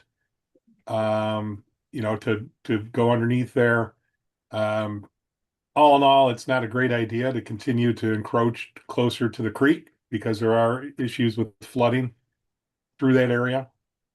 So it needs to be looked at and considered. I guess is what I would say. I think we need to see a new survey showing where the lot line is. Sure. Mark, what is it that you need them to provide for you to look at to evaluate the Lake Creek? Well, it's not so much Lake Creek, I think just the practicality of what they're doing. Right.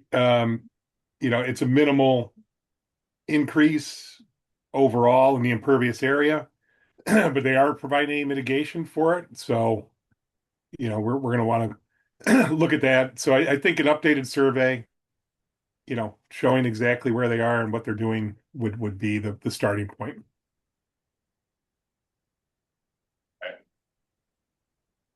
Based on your parking comments, it almost seems as if they had half the dealers. And they would have half the dedicated spots that would actually have enough spaces for the people that are working. Right now, we know there is. I mean, it's saturated right now. Right now. So this is just an optimization. Reduce the number of people that are dealers there. It reduces the number of dedicated stalls. That increases the number of parking spaces for the people working there, customers. There's a number in there that it's not here. It's not dealers, 21 parking spaces like that. So. Plus you have 7 less. I don't know, it could be, Right. It could be 5 dealers, it could be, we know it's not 40. Yeah. To be able to utilize this piece of property. And Brody, our definition of lot coverage includes parking areas, so you would have to, that area in your town. It's included. I can have Mr. Crusoe do this calculations. We can provide it right to you. What other uses are both in the building and on site? I mean, you said you have a dozen people or so working on it, work as dealers in there, like, that's a lot of people for a small number of people for a very big building. What else is going on in the building? I'm sorry. If you could repeat that. What other uses are going on in the building? Who else occupies So the building? so the owner has his business out of it, so the landlord area is just shy of 9,000 square feet, and then the tenant, the dealers are 13,500. So those are that compression. But Crawl, I mean, he probably has half dozen employees that are actually in the building, and then the dealers. What do they do? I mean, they do mobile remediation, so most of the people aren't, they're offsite. So the office staff, Do they have? So trucks do they have trucks? associated Yeah. with things? They what? Trucks associated with mold? And where are they parked? Not that I'm aware of. So they're warehousing in this building as well then? they don't have any trucks in the building, but that back portion, there is a parking lot that they park their vehicles there, but they don't have a. I'm familiar with Corral, so I know that they have a lot of equipment, and generally speaking, when they have a truck comes, picks up equipment for a project, out the door they go. Right. So they get loaded up. So is there warehousing? Do they have warehousing in there as well? That I'm not sure of. We can find that out. I don't think this is their own information. Okay. So it could be that happens elsewhere. I'm not sure. We've gotten reports that there is maintenance happening in the back, like some sort of vehicle maintenance in the back parking lot. Can you check on that for us as well? If they do vehicle maintenance, Yeah. yeah, I'm pretty sure they don't have that. They got to see the area. Yeah. But I mean, I don't think they have like a mechanic on site or anything. So, Yeah. yeah. We've had, of course, that. Yeah. Like it's an environmental consulting, company, you know. How many people are there at a time? Actually, in the office, probably half dozen. 6 people at a time. I don't think they have dedicated. Are they Most looking of for them are outdoor on site. storage as part of this site plan? What's that? Are they looking for outdoor storage as part of this site plan for that No, use? No, I mean, when I'm looking at just street view, it goes back, I mean, there's dump trucks, there's trailers. There is an overhead door on the back corner of the building. There's just a lot of stuff, generators, Yeah. dumpsters. So there's a lot that's going on that's not necessarily part of the dealership side Mhm. that needs to be figured out and accounted for as part of this site plan. Added to the site plan, sure. You know, I mean, an ice cream truck, If you look behind you.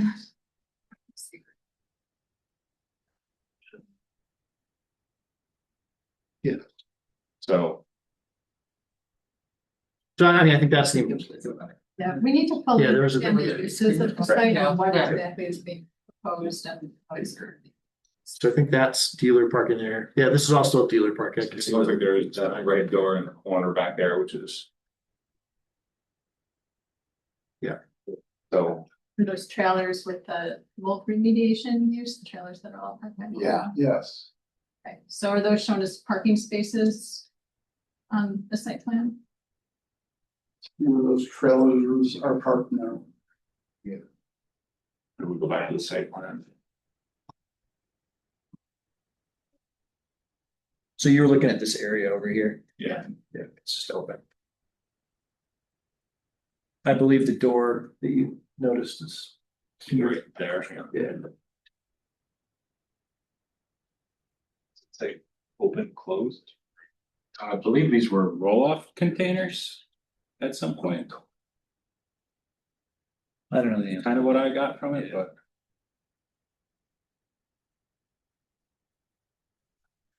So, the dumpsters over here, but. This is the easement that Alana Yeah, referenced. so, I mean, I think getting to the bottom of the signs, what's gonna actually end up happening there, dealing with the site issues, parking issues, getting a better sense of what's the building, cleaner counts. Getting approval from grid to do work in that easement. Survey. Survey. And an idea of the use, like how the other tenant is using the site.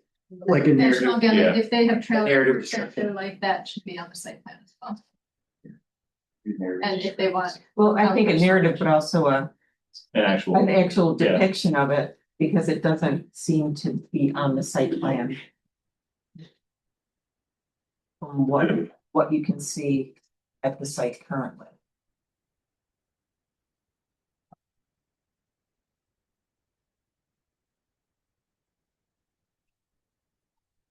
Like I said, this is a concept plan. This is not like the bill or whatever. Yeah, no, I mean, this is the dialogue that we wanna have in order to make sure that you're addressing all the concerns and Sure. The, requirements. Are there other things that we need to talk about on this one? I just want, I guess, to think about, because if, assuming you get to the next point is how many of these dealerships can there be? Are we going to need variance? And then, the site gets organized appropriately. The bollards are going to help organize the site. The signage is going to help organize the site. And to really think about some guidance on that. And if the idea of signs on the building is not. I should shut up now, because this is architectural stuff. Told you I'm gonna train you to be the architect. I'm gonna.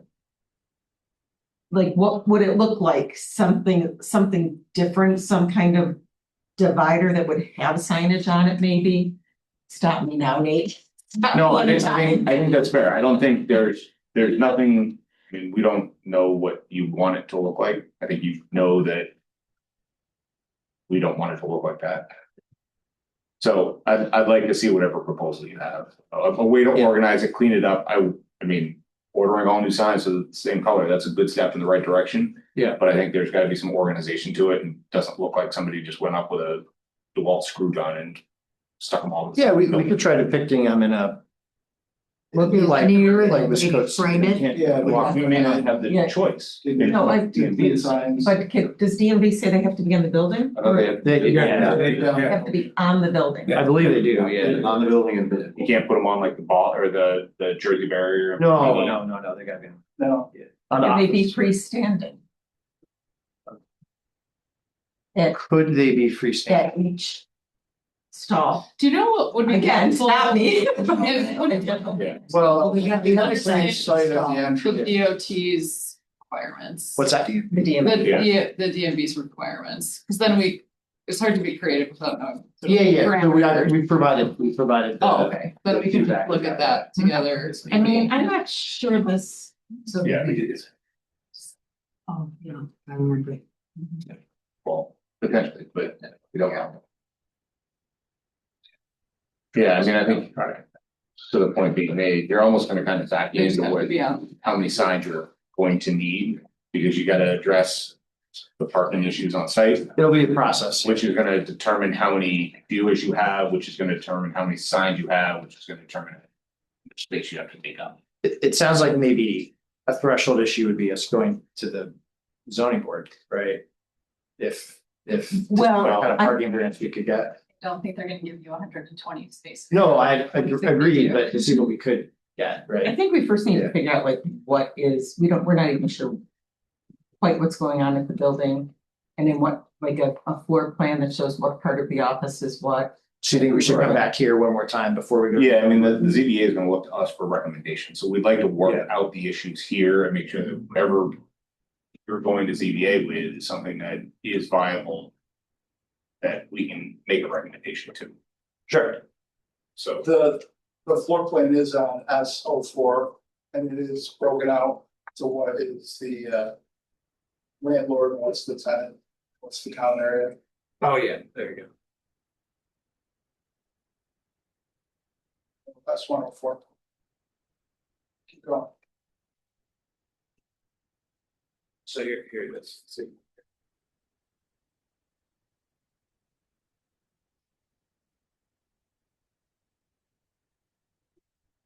Also, I'm reading this, if there are other businesses at the same location. Does that mean? Other. Like. Office tenants? tenants? Yeah. Is that what they mean by that? You need a permanent physical barrier. Non-movable wall, fence, landscaping to separate the display areas, signs and offices of the different businesses. So multiple dealers is what he's referring to, I think. Is that what he's I referring think to, that's right. multiple dealers, but. Also a separation from these other. people, Correct. Crawl had a separate parking. But also a barrier. Which I think would be, this is what the MBA is referring to, barrier, New Jersey barrier separating those three spots, and then all of a sudden it's. But I'm also Real. separating from the role. Right. Well, the crawls part is That's what they want. us nowhere near it. So. That's not really true. It's like a separate line, but crawl part. Right. It's not.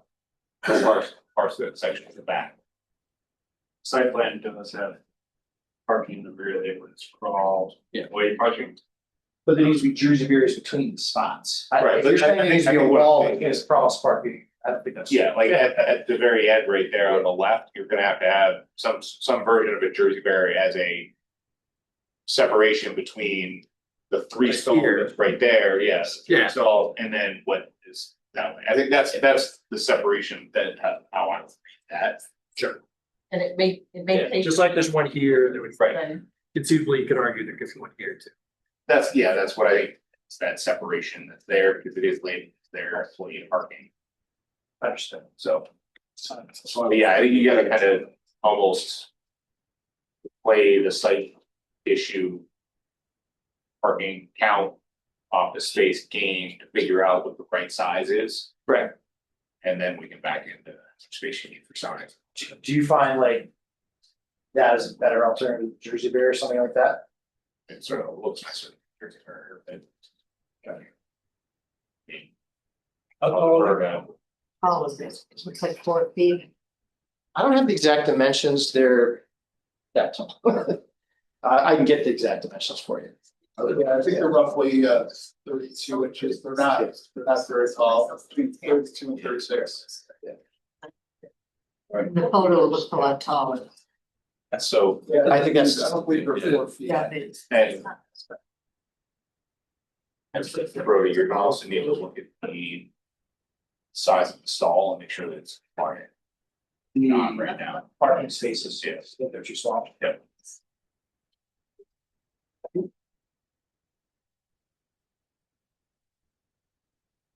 Yeah, don't do a flying water hill. Barriers. Yeah. All right, you got enough to work with? Yeah, so it does sound like it's sort of, it's gonna, all these comments are well taken. I think that, this process makes sense to me.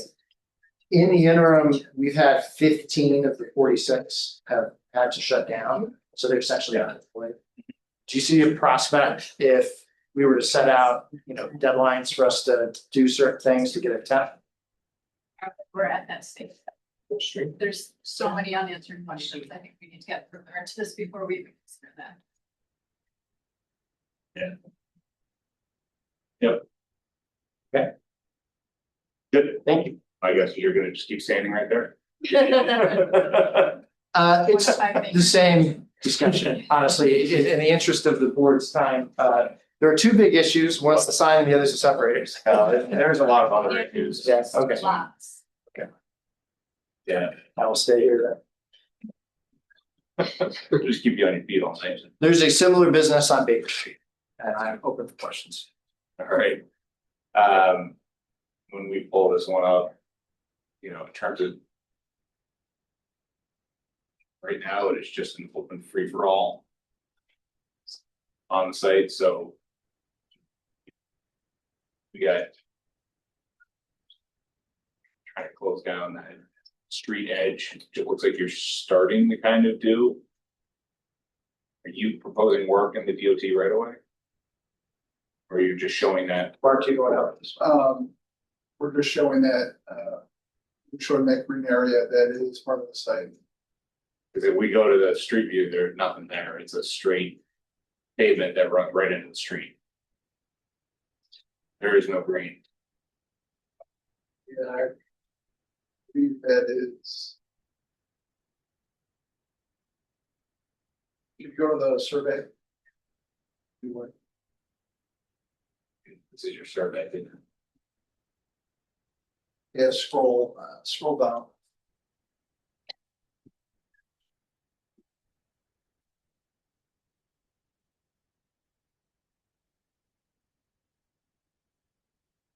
Look it up. Rotate it also.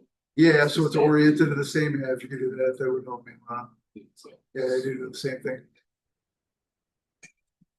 So I believe that our green area falls in our lot lines.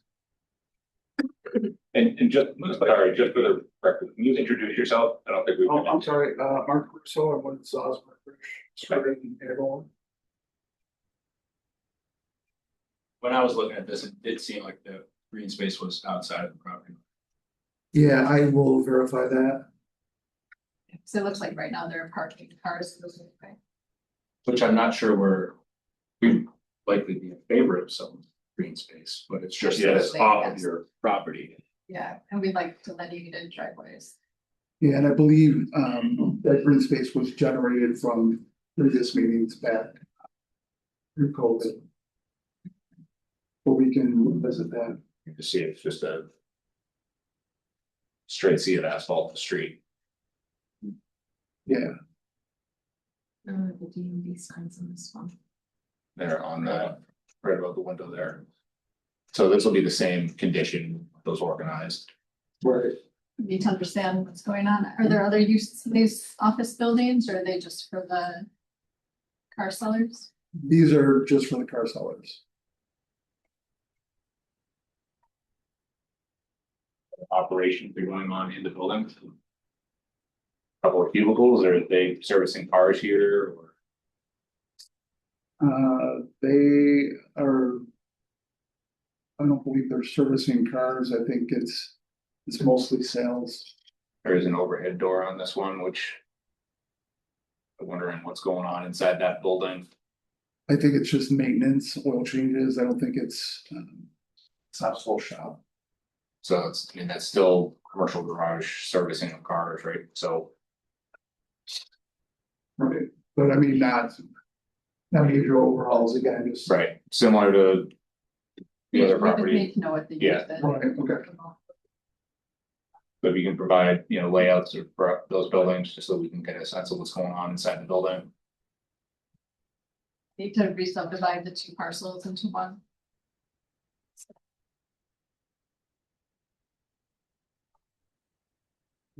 Yeah, I'm pretty clear where the property lines are on.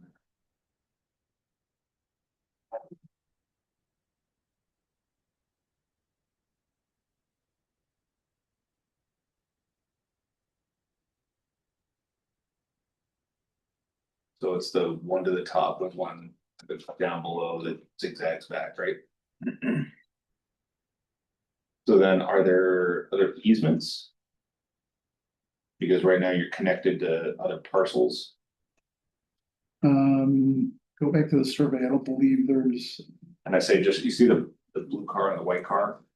That's there on the right to the right there. Yep. Likely they're accessing the back of the building, that long gray building, but that long gray building sits in that parcel there, so. Or they're, maybe not, I don't know, but Yeah, go to the survey. I don't believe there's. so the right was all this stuff. So I think we gotta understand all of that stuff. Cause there's a lot of just. Free flowing asphalt. And lines don't necessarily show up very well. Same thing, make sure all the parking stalls comply. There's enough sufficient parking for the uses in the building. You have your barriers aren't necessarily shown, they are shown. Yeah, there's only a few on this site. Just looking again for the width of the parking stalls, the 19 is correct for the length, the width needs to be 9.5. Leave says new striping throughout, so just make sure they are 9.5 by 19.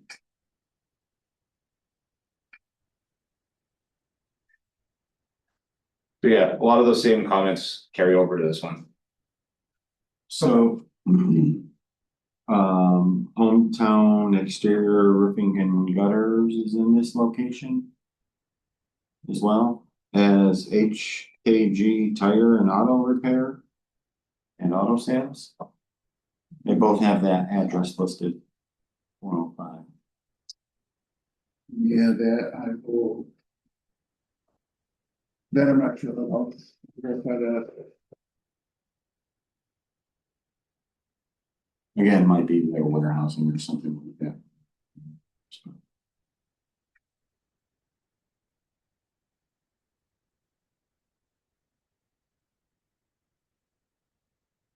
Anything else? Oh, I mean. With an updated survey and all that information, kind of clean up the site plan, I think we'll be able to have a. Better handle on what's going on, what the needs are. Okay.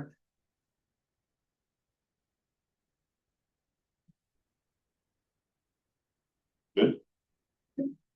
Any other questions? No. Thank you. Thanks. Last up, we have Sovereign Partners Development. Welcome. Thank you. First I want to thank board for giving us the opportunity to present this. You know, we had several informal meetings, which have been very helpful to kind of get a sense of what the town is aligned with and what we want to do to try to put together. So You wouldn't mind just introducing yourself to the rest of the board? yeah, there you go. My name is John Bartolotti and Bill Buzz Architects. And President Hill with Sovereign Partners, the ownership. And Rudy Zones here, our civil engineer. The engineers. It says I'm going to go to the first slide of the cover sheet there. So what I want to talk about tonight is our proposal to enhance the existing Wide Waters Office Park. We've got it highlighted here in yellow, the dash line, those are the parcels right there. Owners very engaged in constantly updating, renovating, and enhancing the properties, and it's been one of the better performing office environments in the Syracuse area. And in keeping with that, as at post-COVID, what's the next thing we can do to probably enhance this property? If we started talking about other uses there. And after a lot of different discussions and thought, residential became something that would be very good use that would has great synergy with the office use. They work together very well, keeping with what is a big need here in Syracuse demand right now. There's a huge housing project. That's all. But before we even committed to that, the first thing I said was, "Is this something aligned with what the town would be open to?" And then that probably kind of approached the town in some informal means to get to where we are tonight. So we're thankful for all your help and guidance to get here.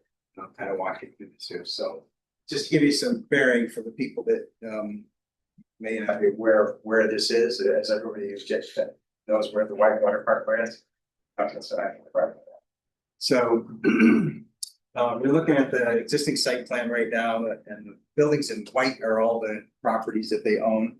The one up in the right corner was sold recently, so that's in black. That you're looking at the right hand side. Parcel still is shown up here, but it's being cut off that way right now. So I think it's so the parcel, the big contiguous parcel, there's about 35 acres around. And each of the two smaller pieces are 3.5 acres or so. So we have a substantial piece of land. We looked at the zoning. Current zoning doesn't allow residential uses. So we looked at how we could do this and what would be the right application to this. We had several discussions to go through this. We're proposing the use of the mixed use MUB4 as a mixed use overlay for this. It would be bonus that we're adding there. Go to the next slide. So an MUV4, just as a frame of reference, MUV4 almost acts like PUD. So we, in the conversation that we had here, find people draw site use looks like as a whole, and that becomes essentially the zoning for that site as an overlay in there. It's different than the MUV 1, 2, 1, 2, 3. Right. It's meant for things like this. It's if you've ever heard the term PUD or PD, this is the closest thing that we have in the town. That would be like that. It literally becomes its own district. And what the planning board does becomes the district. So we worked on it intensely with Shoppingtown. It just never got to,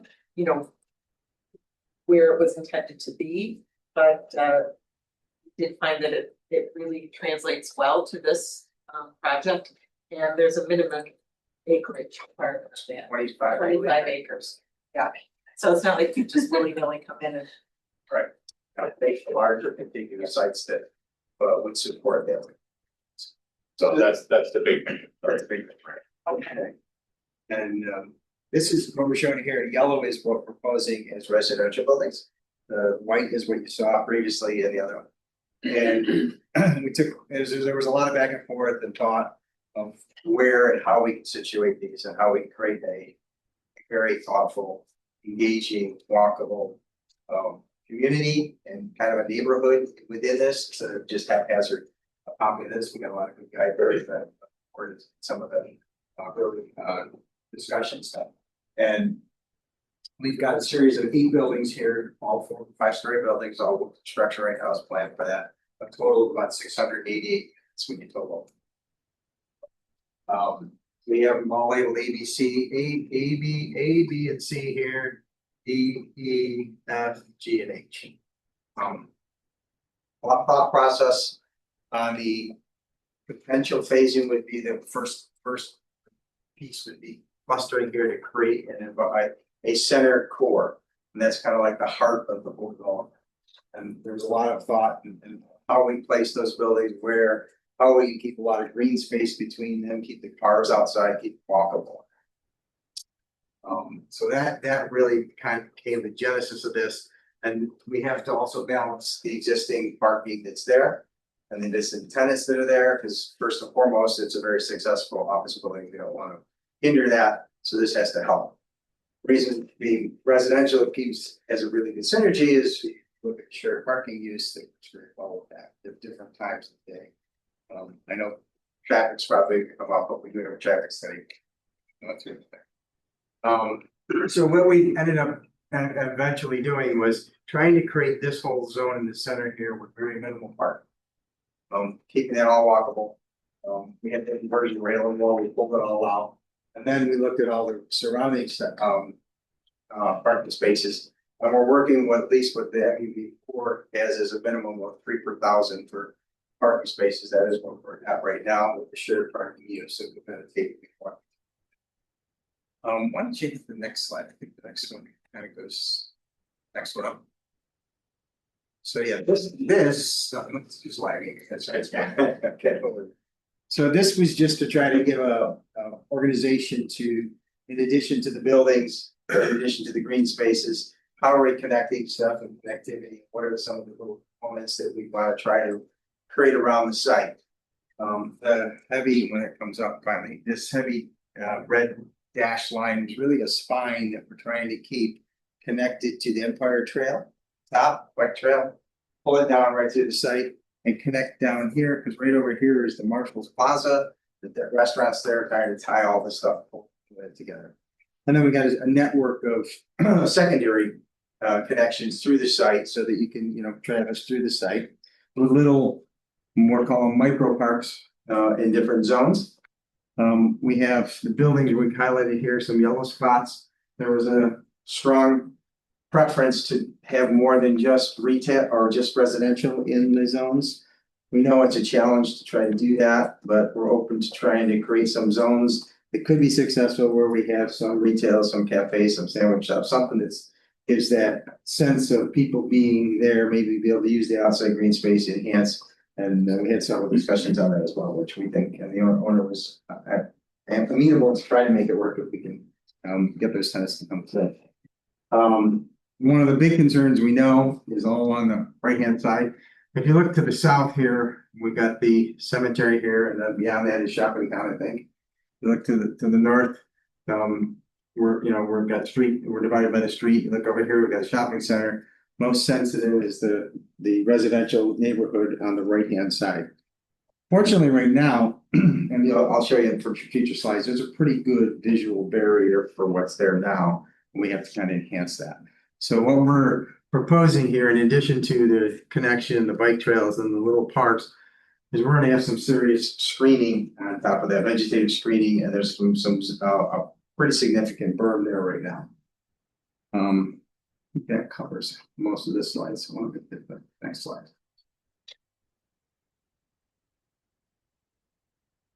It's coming soon.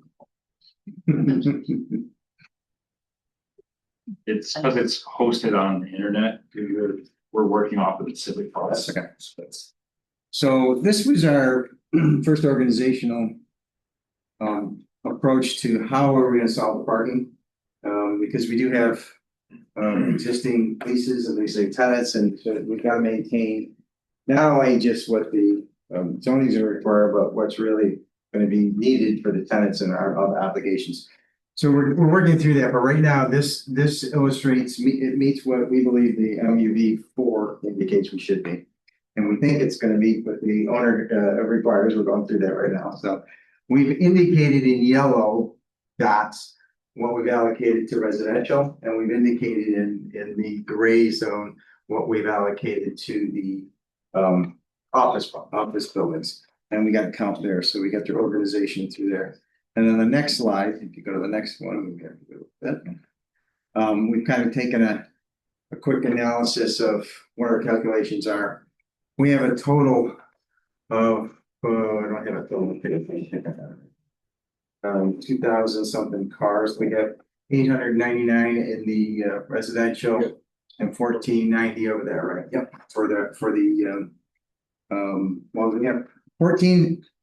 We got 1,040 in the office, 899 here, and then we have a shared parking. So if you take the shared parking, add them there, we added them to the office, we got 14 that got us going back and forth to that. So there's a calculation, we've kind of gone through all that. That at least allowed us to get a sense that we can supply that. In addition, we've shown in the last these zones here that we've land banked some parking. And we've indicated what that is in this chart as well, so that we don't want to have to provide more parking than we need, but we know that if we have it, we can create that. I think we're less than 20% in the parking land banking. So it remains green space until. It's green space until we determine it is required. Yep. Let's hit the next slide. So 20%, you get another 400 spaces. What's that? Another 400 spaces you have? No, I think it's 221 sitting there. Sure. If you considered underground parking. Usually doesn't really pencil out as far as financially, right? Not in certain, Yeah. unfortunately. The economics just don't work. No. My bankers are here, 229. Yeah. You're in Lake Creek there too, which actually flooding, so you don't want. So we hit that. So the next series of slides is going to be addressing the existing, buffer that's there. And we're showing, here's the site plan, here's a shot from here, just looking this way. This is what you're seeing. You're seeing this buffer, that's about 14 feet. I mean, I'm judging from looking at, we have to have the surveys that we have that don't have the topos in that zone. Well, we will get those surveyed. So it's pretty significant, and then there's pretty substantial growth on top of it. This is just before the trees were blooming, so you can see it's opaque, but yet there's still significant growth. Next one kind of takes you down the next one. Okay. Kind of took 3 different shots just to give you a sense of what's there today. This one's kind of in the center. And again, you got a pretty significant berm set up, and we got some sections here to show you what that really looks like as well. And then go to the last one, and this is where the berm comes down the lowest, but it's still very visible. I mean, you're still up probably 8-9 feet there. So, so there is something that we already have there. Now we just try to enhance it. Right? How many stories are the 5 stories that we're proposing right now? Yep. And that's what the next section I'll show you, I think, right? Apartments or condos or? Apartments, right? Apartments, yeah. For rental. Combination right now, 1 and 2 bedrooms. Right now, we're figuring 70-30 split, 2 bedrooms, 30, 1 bedrooms, 70. And they're all market rate. All market rate. Yeah. So this goes from the other side, and we drove around the neighborhood and just took some shots and kind of 1, 2, 3. You can see here's view 1. You can see there's a pretty substantial berm. So they've got some coverage from their backyard right now. So they just want to try to get it from both sides so you can see what's there. Hit the next slide.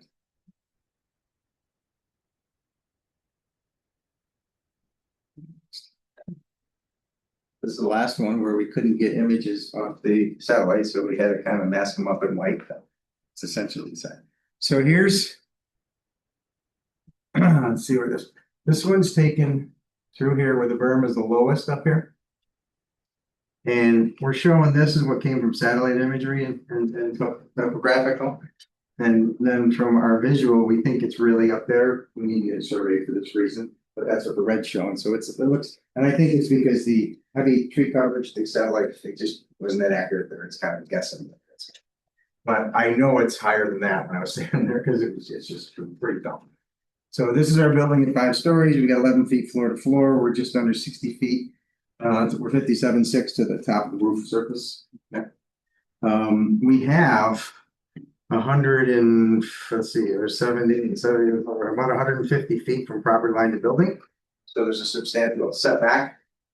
We have, right here, we're showing about a 75-foot existing from where our pavement is to their property line, so we still got a good buffer. And now our next step would be how much can we enhance that buffer and create much more conifers going through there so that it would have a full year-round screen. We showed a network of bike trails and walking trails. We would bias those to this side so that it wouldn't be in the people's backyard, or that'll be part of the landscaping. Develop that. I think there's another shot of the next slide.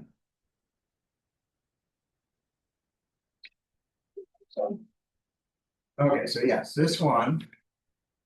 Yeah, you can see it. So, oh, where we go? Trying. That's okay. Right in between those two houses, there's the building. You see it? There's 1, 2, 3, 1, 2, 3, 4, 5 stories right there. You can see the windows. We modeled the site, and that's the height of the building. So we did ask in the conversations that them to fly balloons.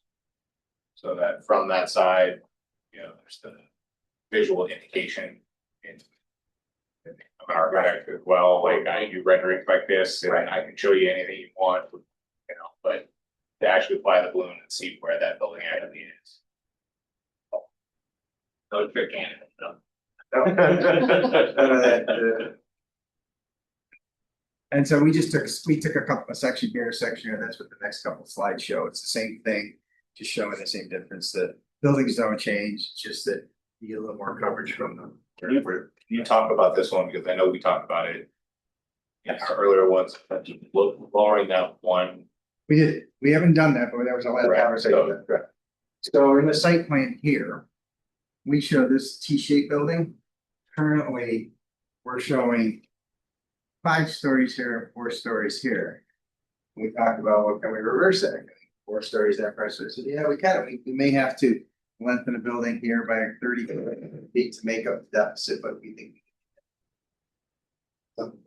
definitely that would take it down a whole story. So that was in an effort to limit that you should that. Lower that, right? Yes.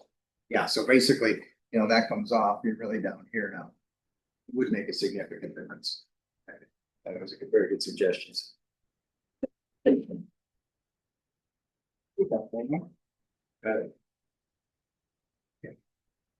we got a few more. So this is our thought of our imagery of what the exterior building would look like.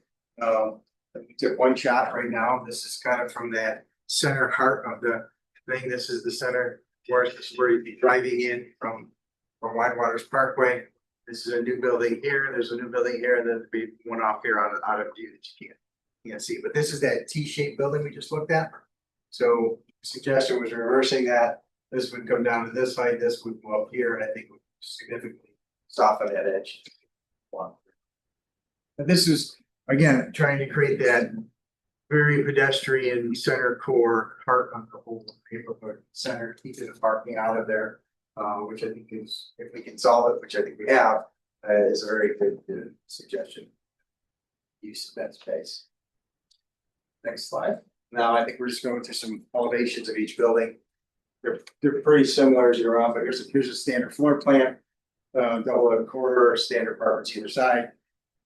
We don't have a lot of the amenity spaces worked out of here yet. This is very conceptual at this stage. This is the one, there's the center greenery. This is the zone we're talking about that would be that special use first floor tenant. They could be a cafe or some type of other than residential use. So this next slide.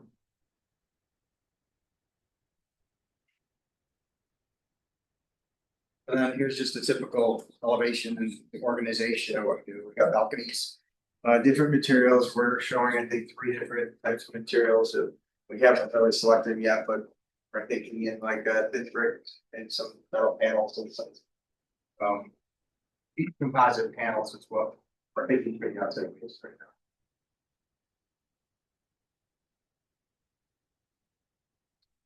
Most of them have a center entrance This is the other building here. We're highlighting these zones as those specialty tenants that if we can get that to work there. What's the height of that one?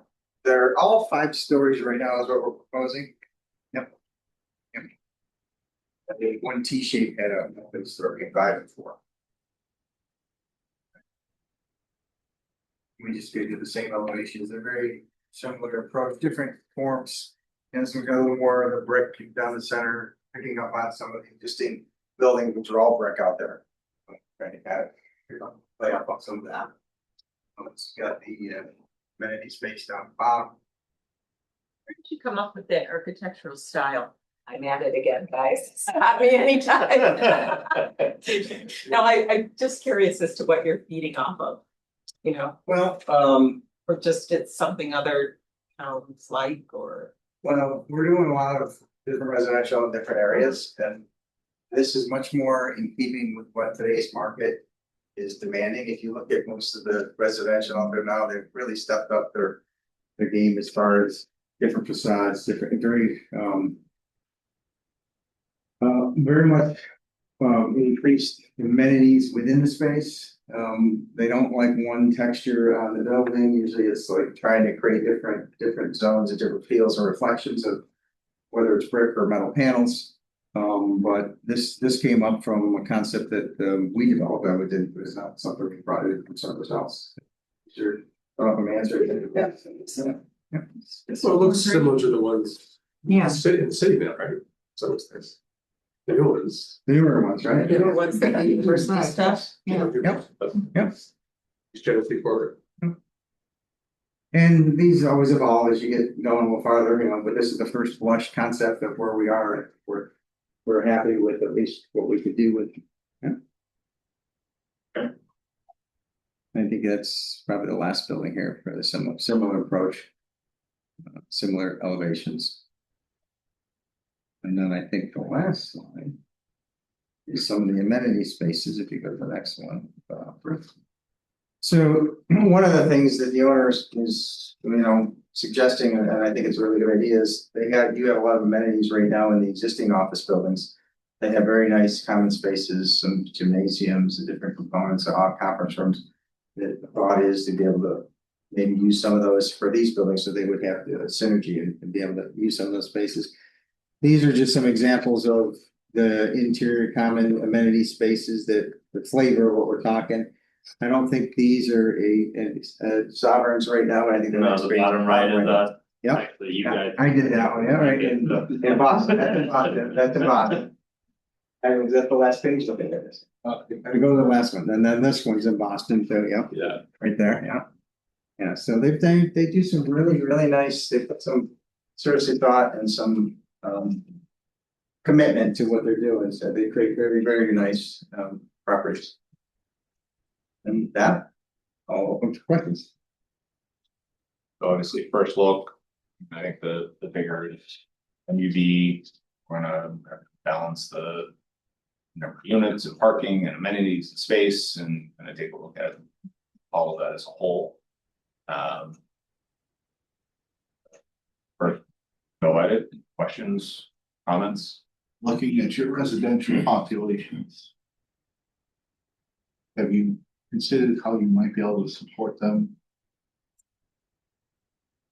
in regard to EVs today, 10 years from now, 20 years from now?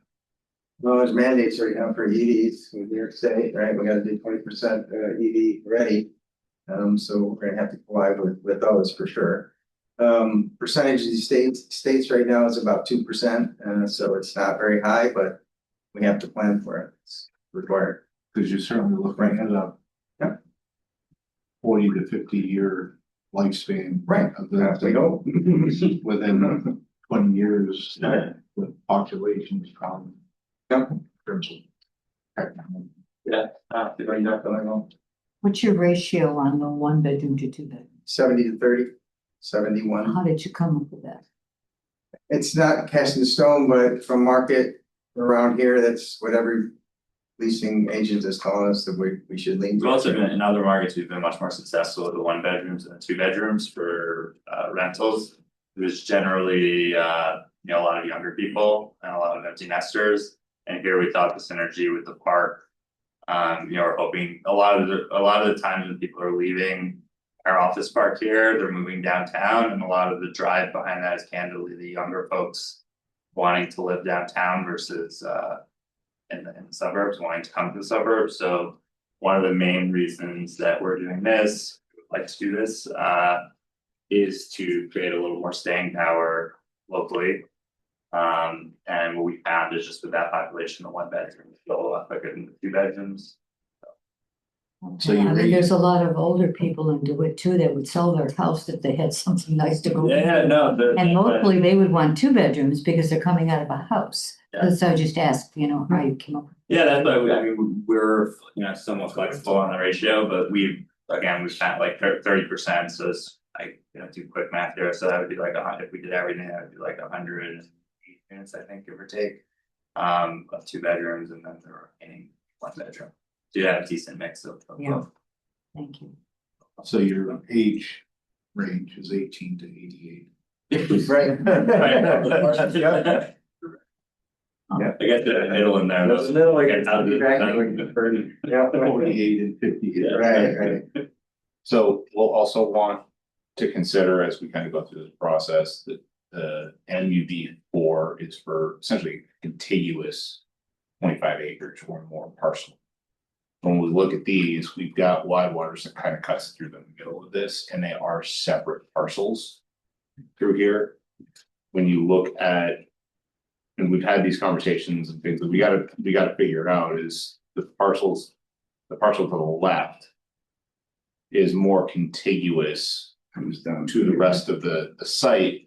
Wide Waters is kind of the main road that goes through it, whereas the one at the top is not as contiguous. I mean, if the rest of it, sadly, if that one parcel hadn't been sold, it would be a lot more kind of contiguous, kind of wrapped around the other buildings. But now it is kind of floating out there. So that has to be a consideration in our thought as part of this.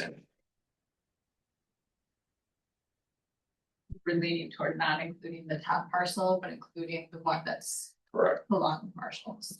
Right. Does the gymnasium fit to this at all? So there's actually the gym. Oh, it's right there. Elevates there. If you wanted to sell, he said no way.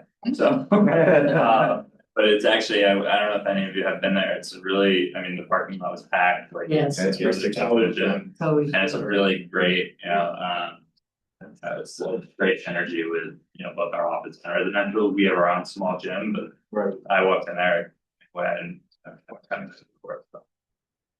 Well, they got the pool there and tennis and. Yeah, no, it's great. Oh, it was awesome.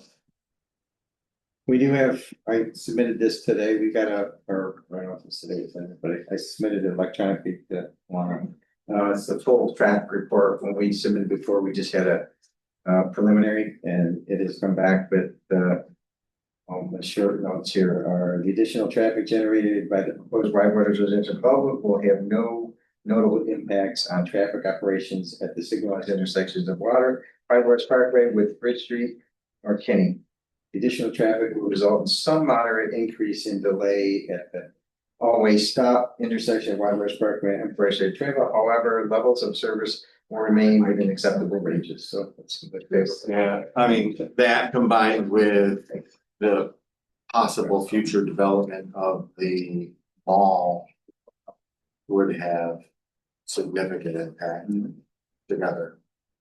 The only thing I could say in regard to that is I live in that general area. Getting out of Wide Mountain by Home Depot at 5 o'clock is an misery. Let's be generous. So the other thing that this is the first time Mark is really seeing this part or this iteration in here, our town engineers. He's going to want to kind of do a full run through on this. So what is your timeline in terms of an engineering set of drawing, something that? I guess it's open to the group. The process has been a little bit, obviously town by town when we dealt with this, it's been a little bit of a different process. So here, there's less of a kind of defined, like the MUD4 sounds like it's a path, but I don't think we've heard yet that it's, what percentage chance it would actually go through, depending on traffic, engineering, and everything else. You know, we So wanna go as maybe, quickly as possible, we just wanna get an understanding of, Yeah. we don't wanna spend. It's very expensive, especially for this number of units to start doing engineering drawings. But what we've had to do before is. First like schematic, and then, we've done. Civil. Sewer, to get, we'll serve letter, and to go through stormwater, and all that normal stuff, so. I don't know. it seems to me that, what would be an appropriate, procedure, and done this in other towns, is to, have this board, maybe like at our next meeting, or just kind of talk about this again in a general way, and then send it to the town board, right? And have the town and say, listen, planning board is keen on this idea, we like this, there's a couple comments, initial comments, maybe we don't want that piece included, maybe we want that height differential. Send it to town board, let them do their dog and pony show there. If this board, because this is the planning board, get it there. Ultimately, the town board's the one that's going to adopt the MUB, which would. With the recommendation of this board. And with a fully fleshed out site plan, so again, before they get too far, send it to town board, make sure nobody's objecting to it, right? But I would say any initial comments. We should send over with the town, to the town.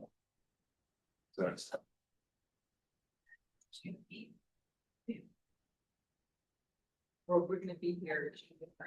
We do one more planning board.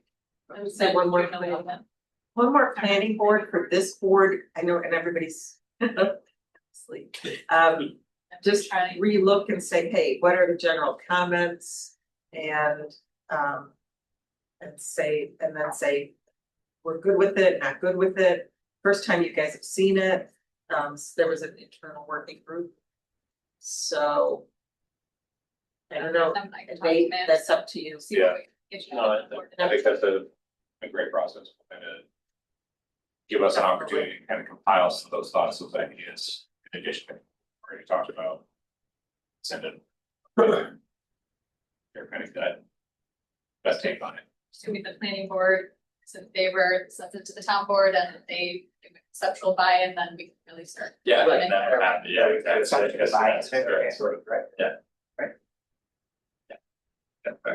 So, we'll try to get toward the end of June on town board, I'll have Max figure out. Great. Thank you all for all your help bring this in. Appreciate it. I learned a lot of that, thank you. Sorry about that. Slow. I just had to go to Rochester now, so don't worry. Well, thank you very much. All right. Yeah. Yeah, motion to close the meeting. I will move to close the meeting. Sarah, seconds, all in favor? Great. Kevin put his jacket on like 20 minutes ago. He was ready to go home. I was cold. Oh, shut up. Oh, you're right, it's cold right there, I've said, it is cold. You're under there. Yeah, I know, it's terrible. And if anybody cares, the JD Women's Lacrosse just won. Sectionals are going to the sectional championship. She played. Yeah, it's all my so they won 16-8. I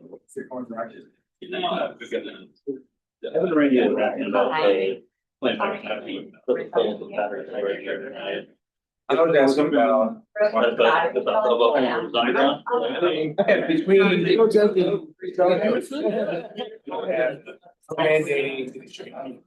Yeah.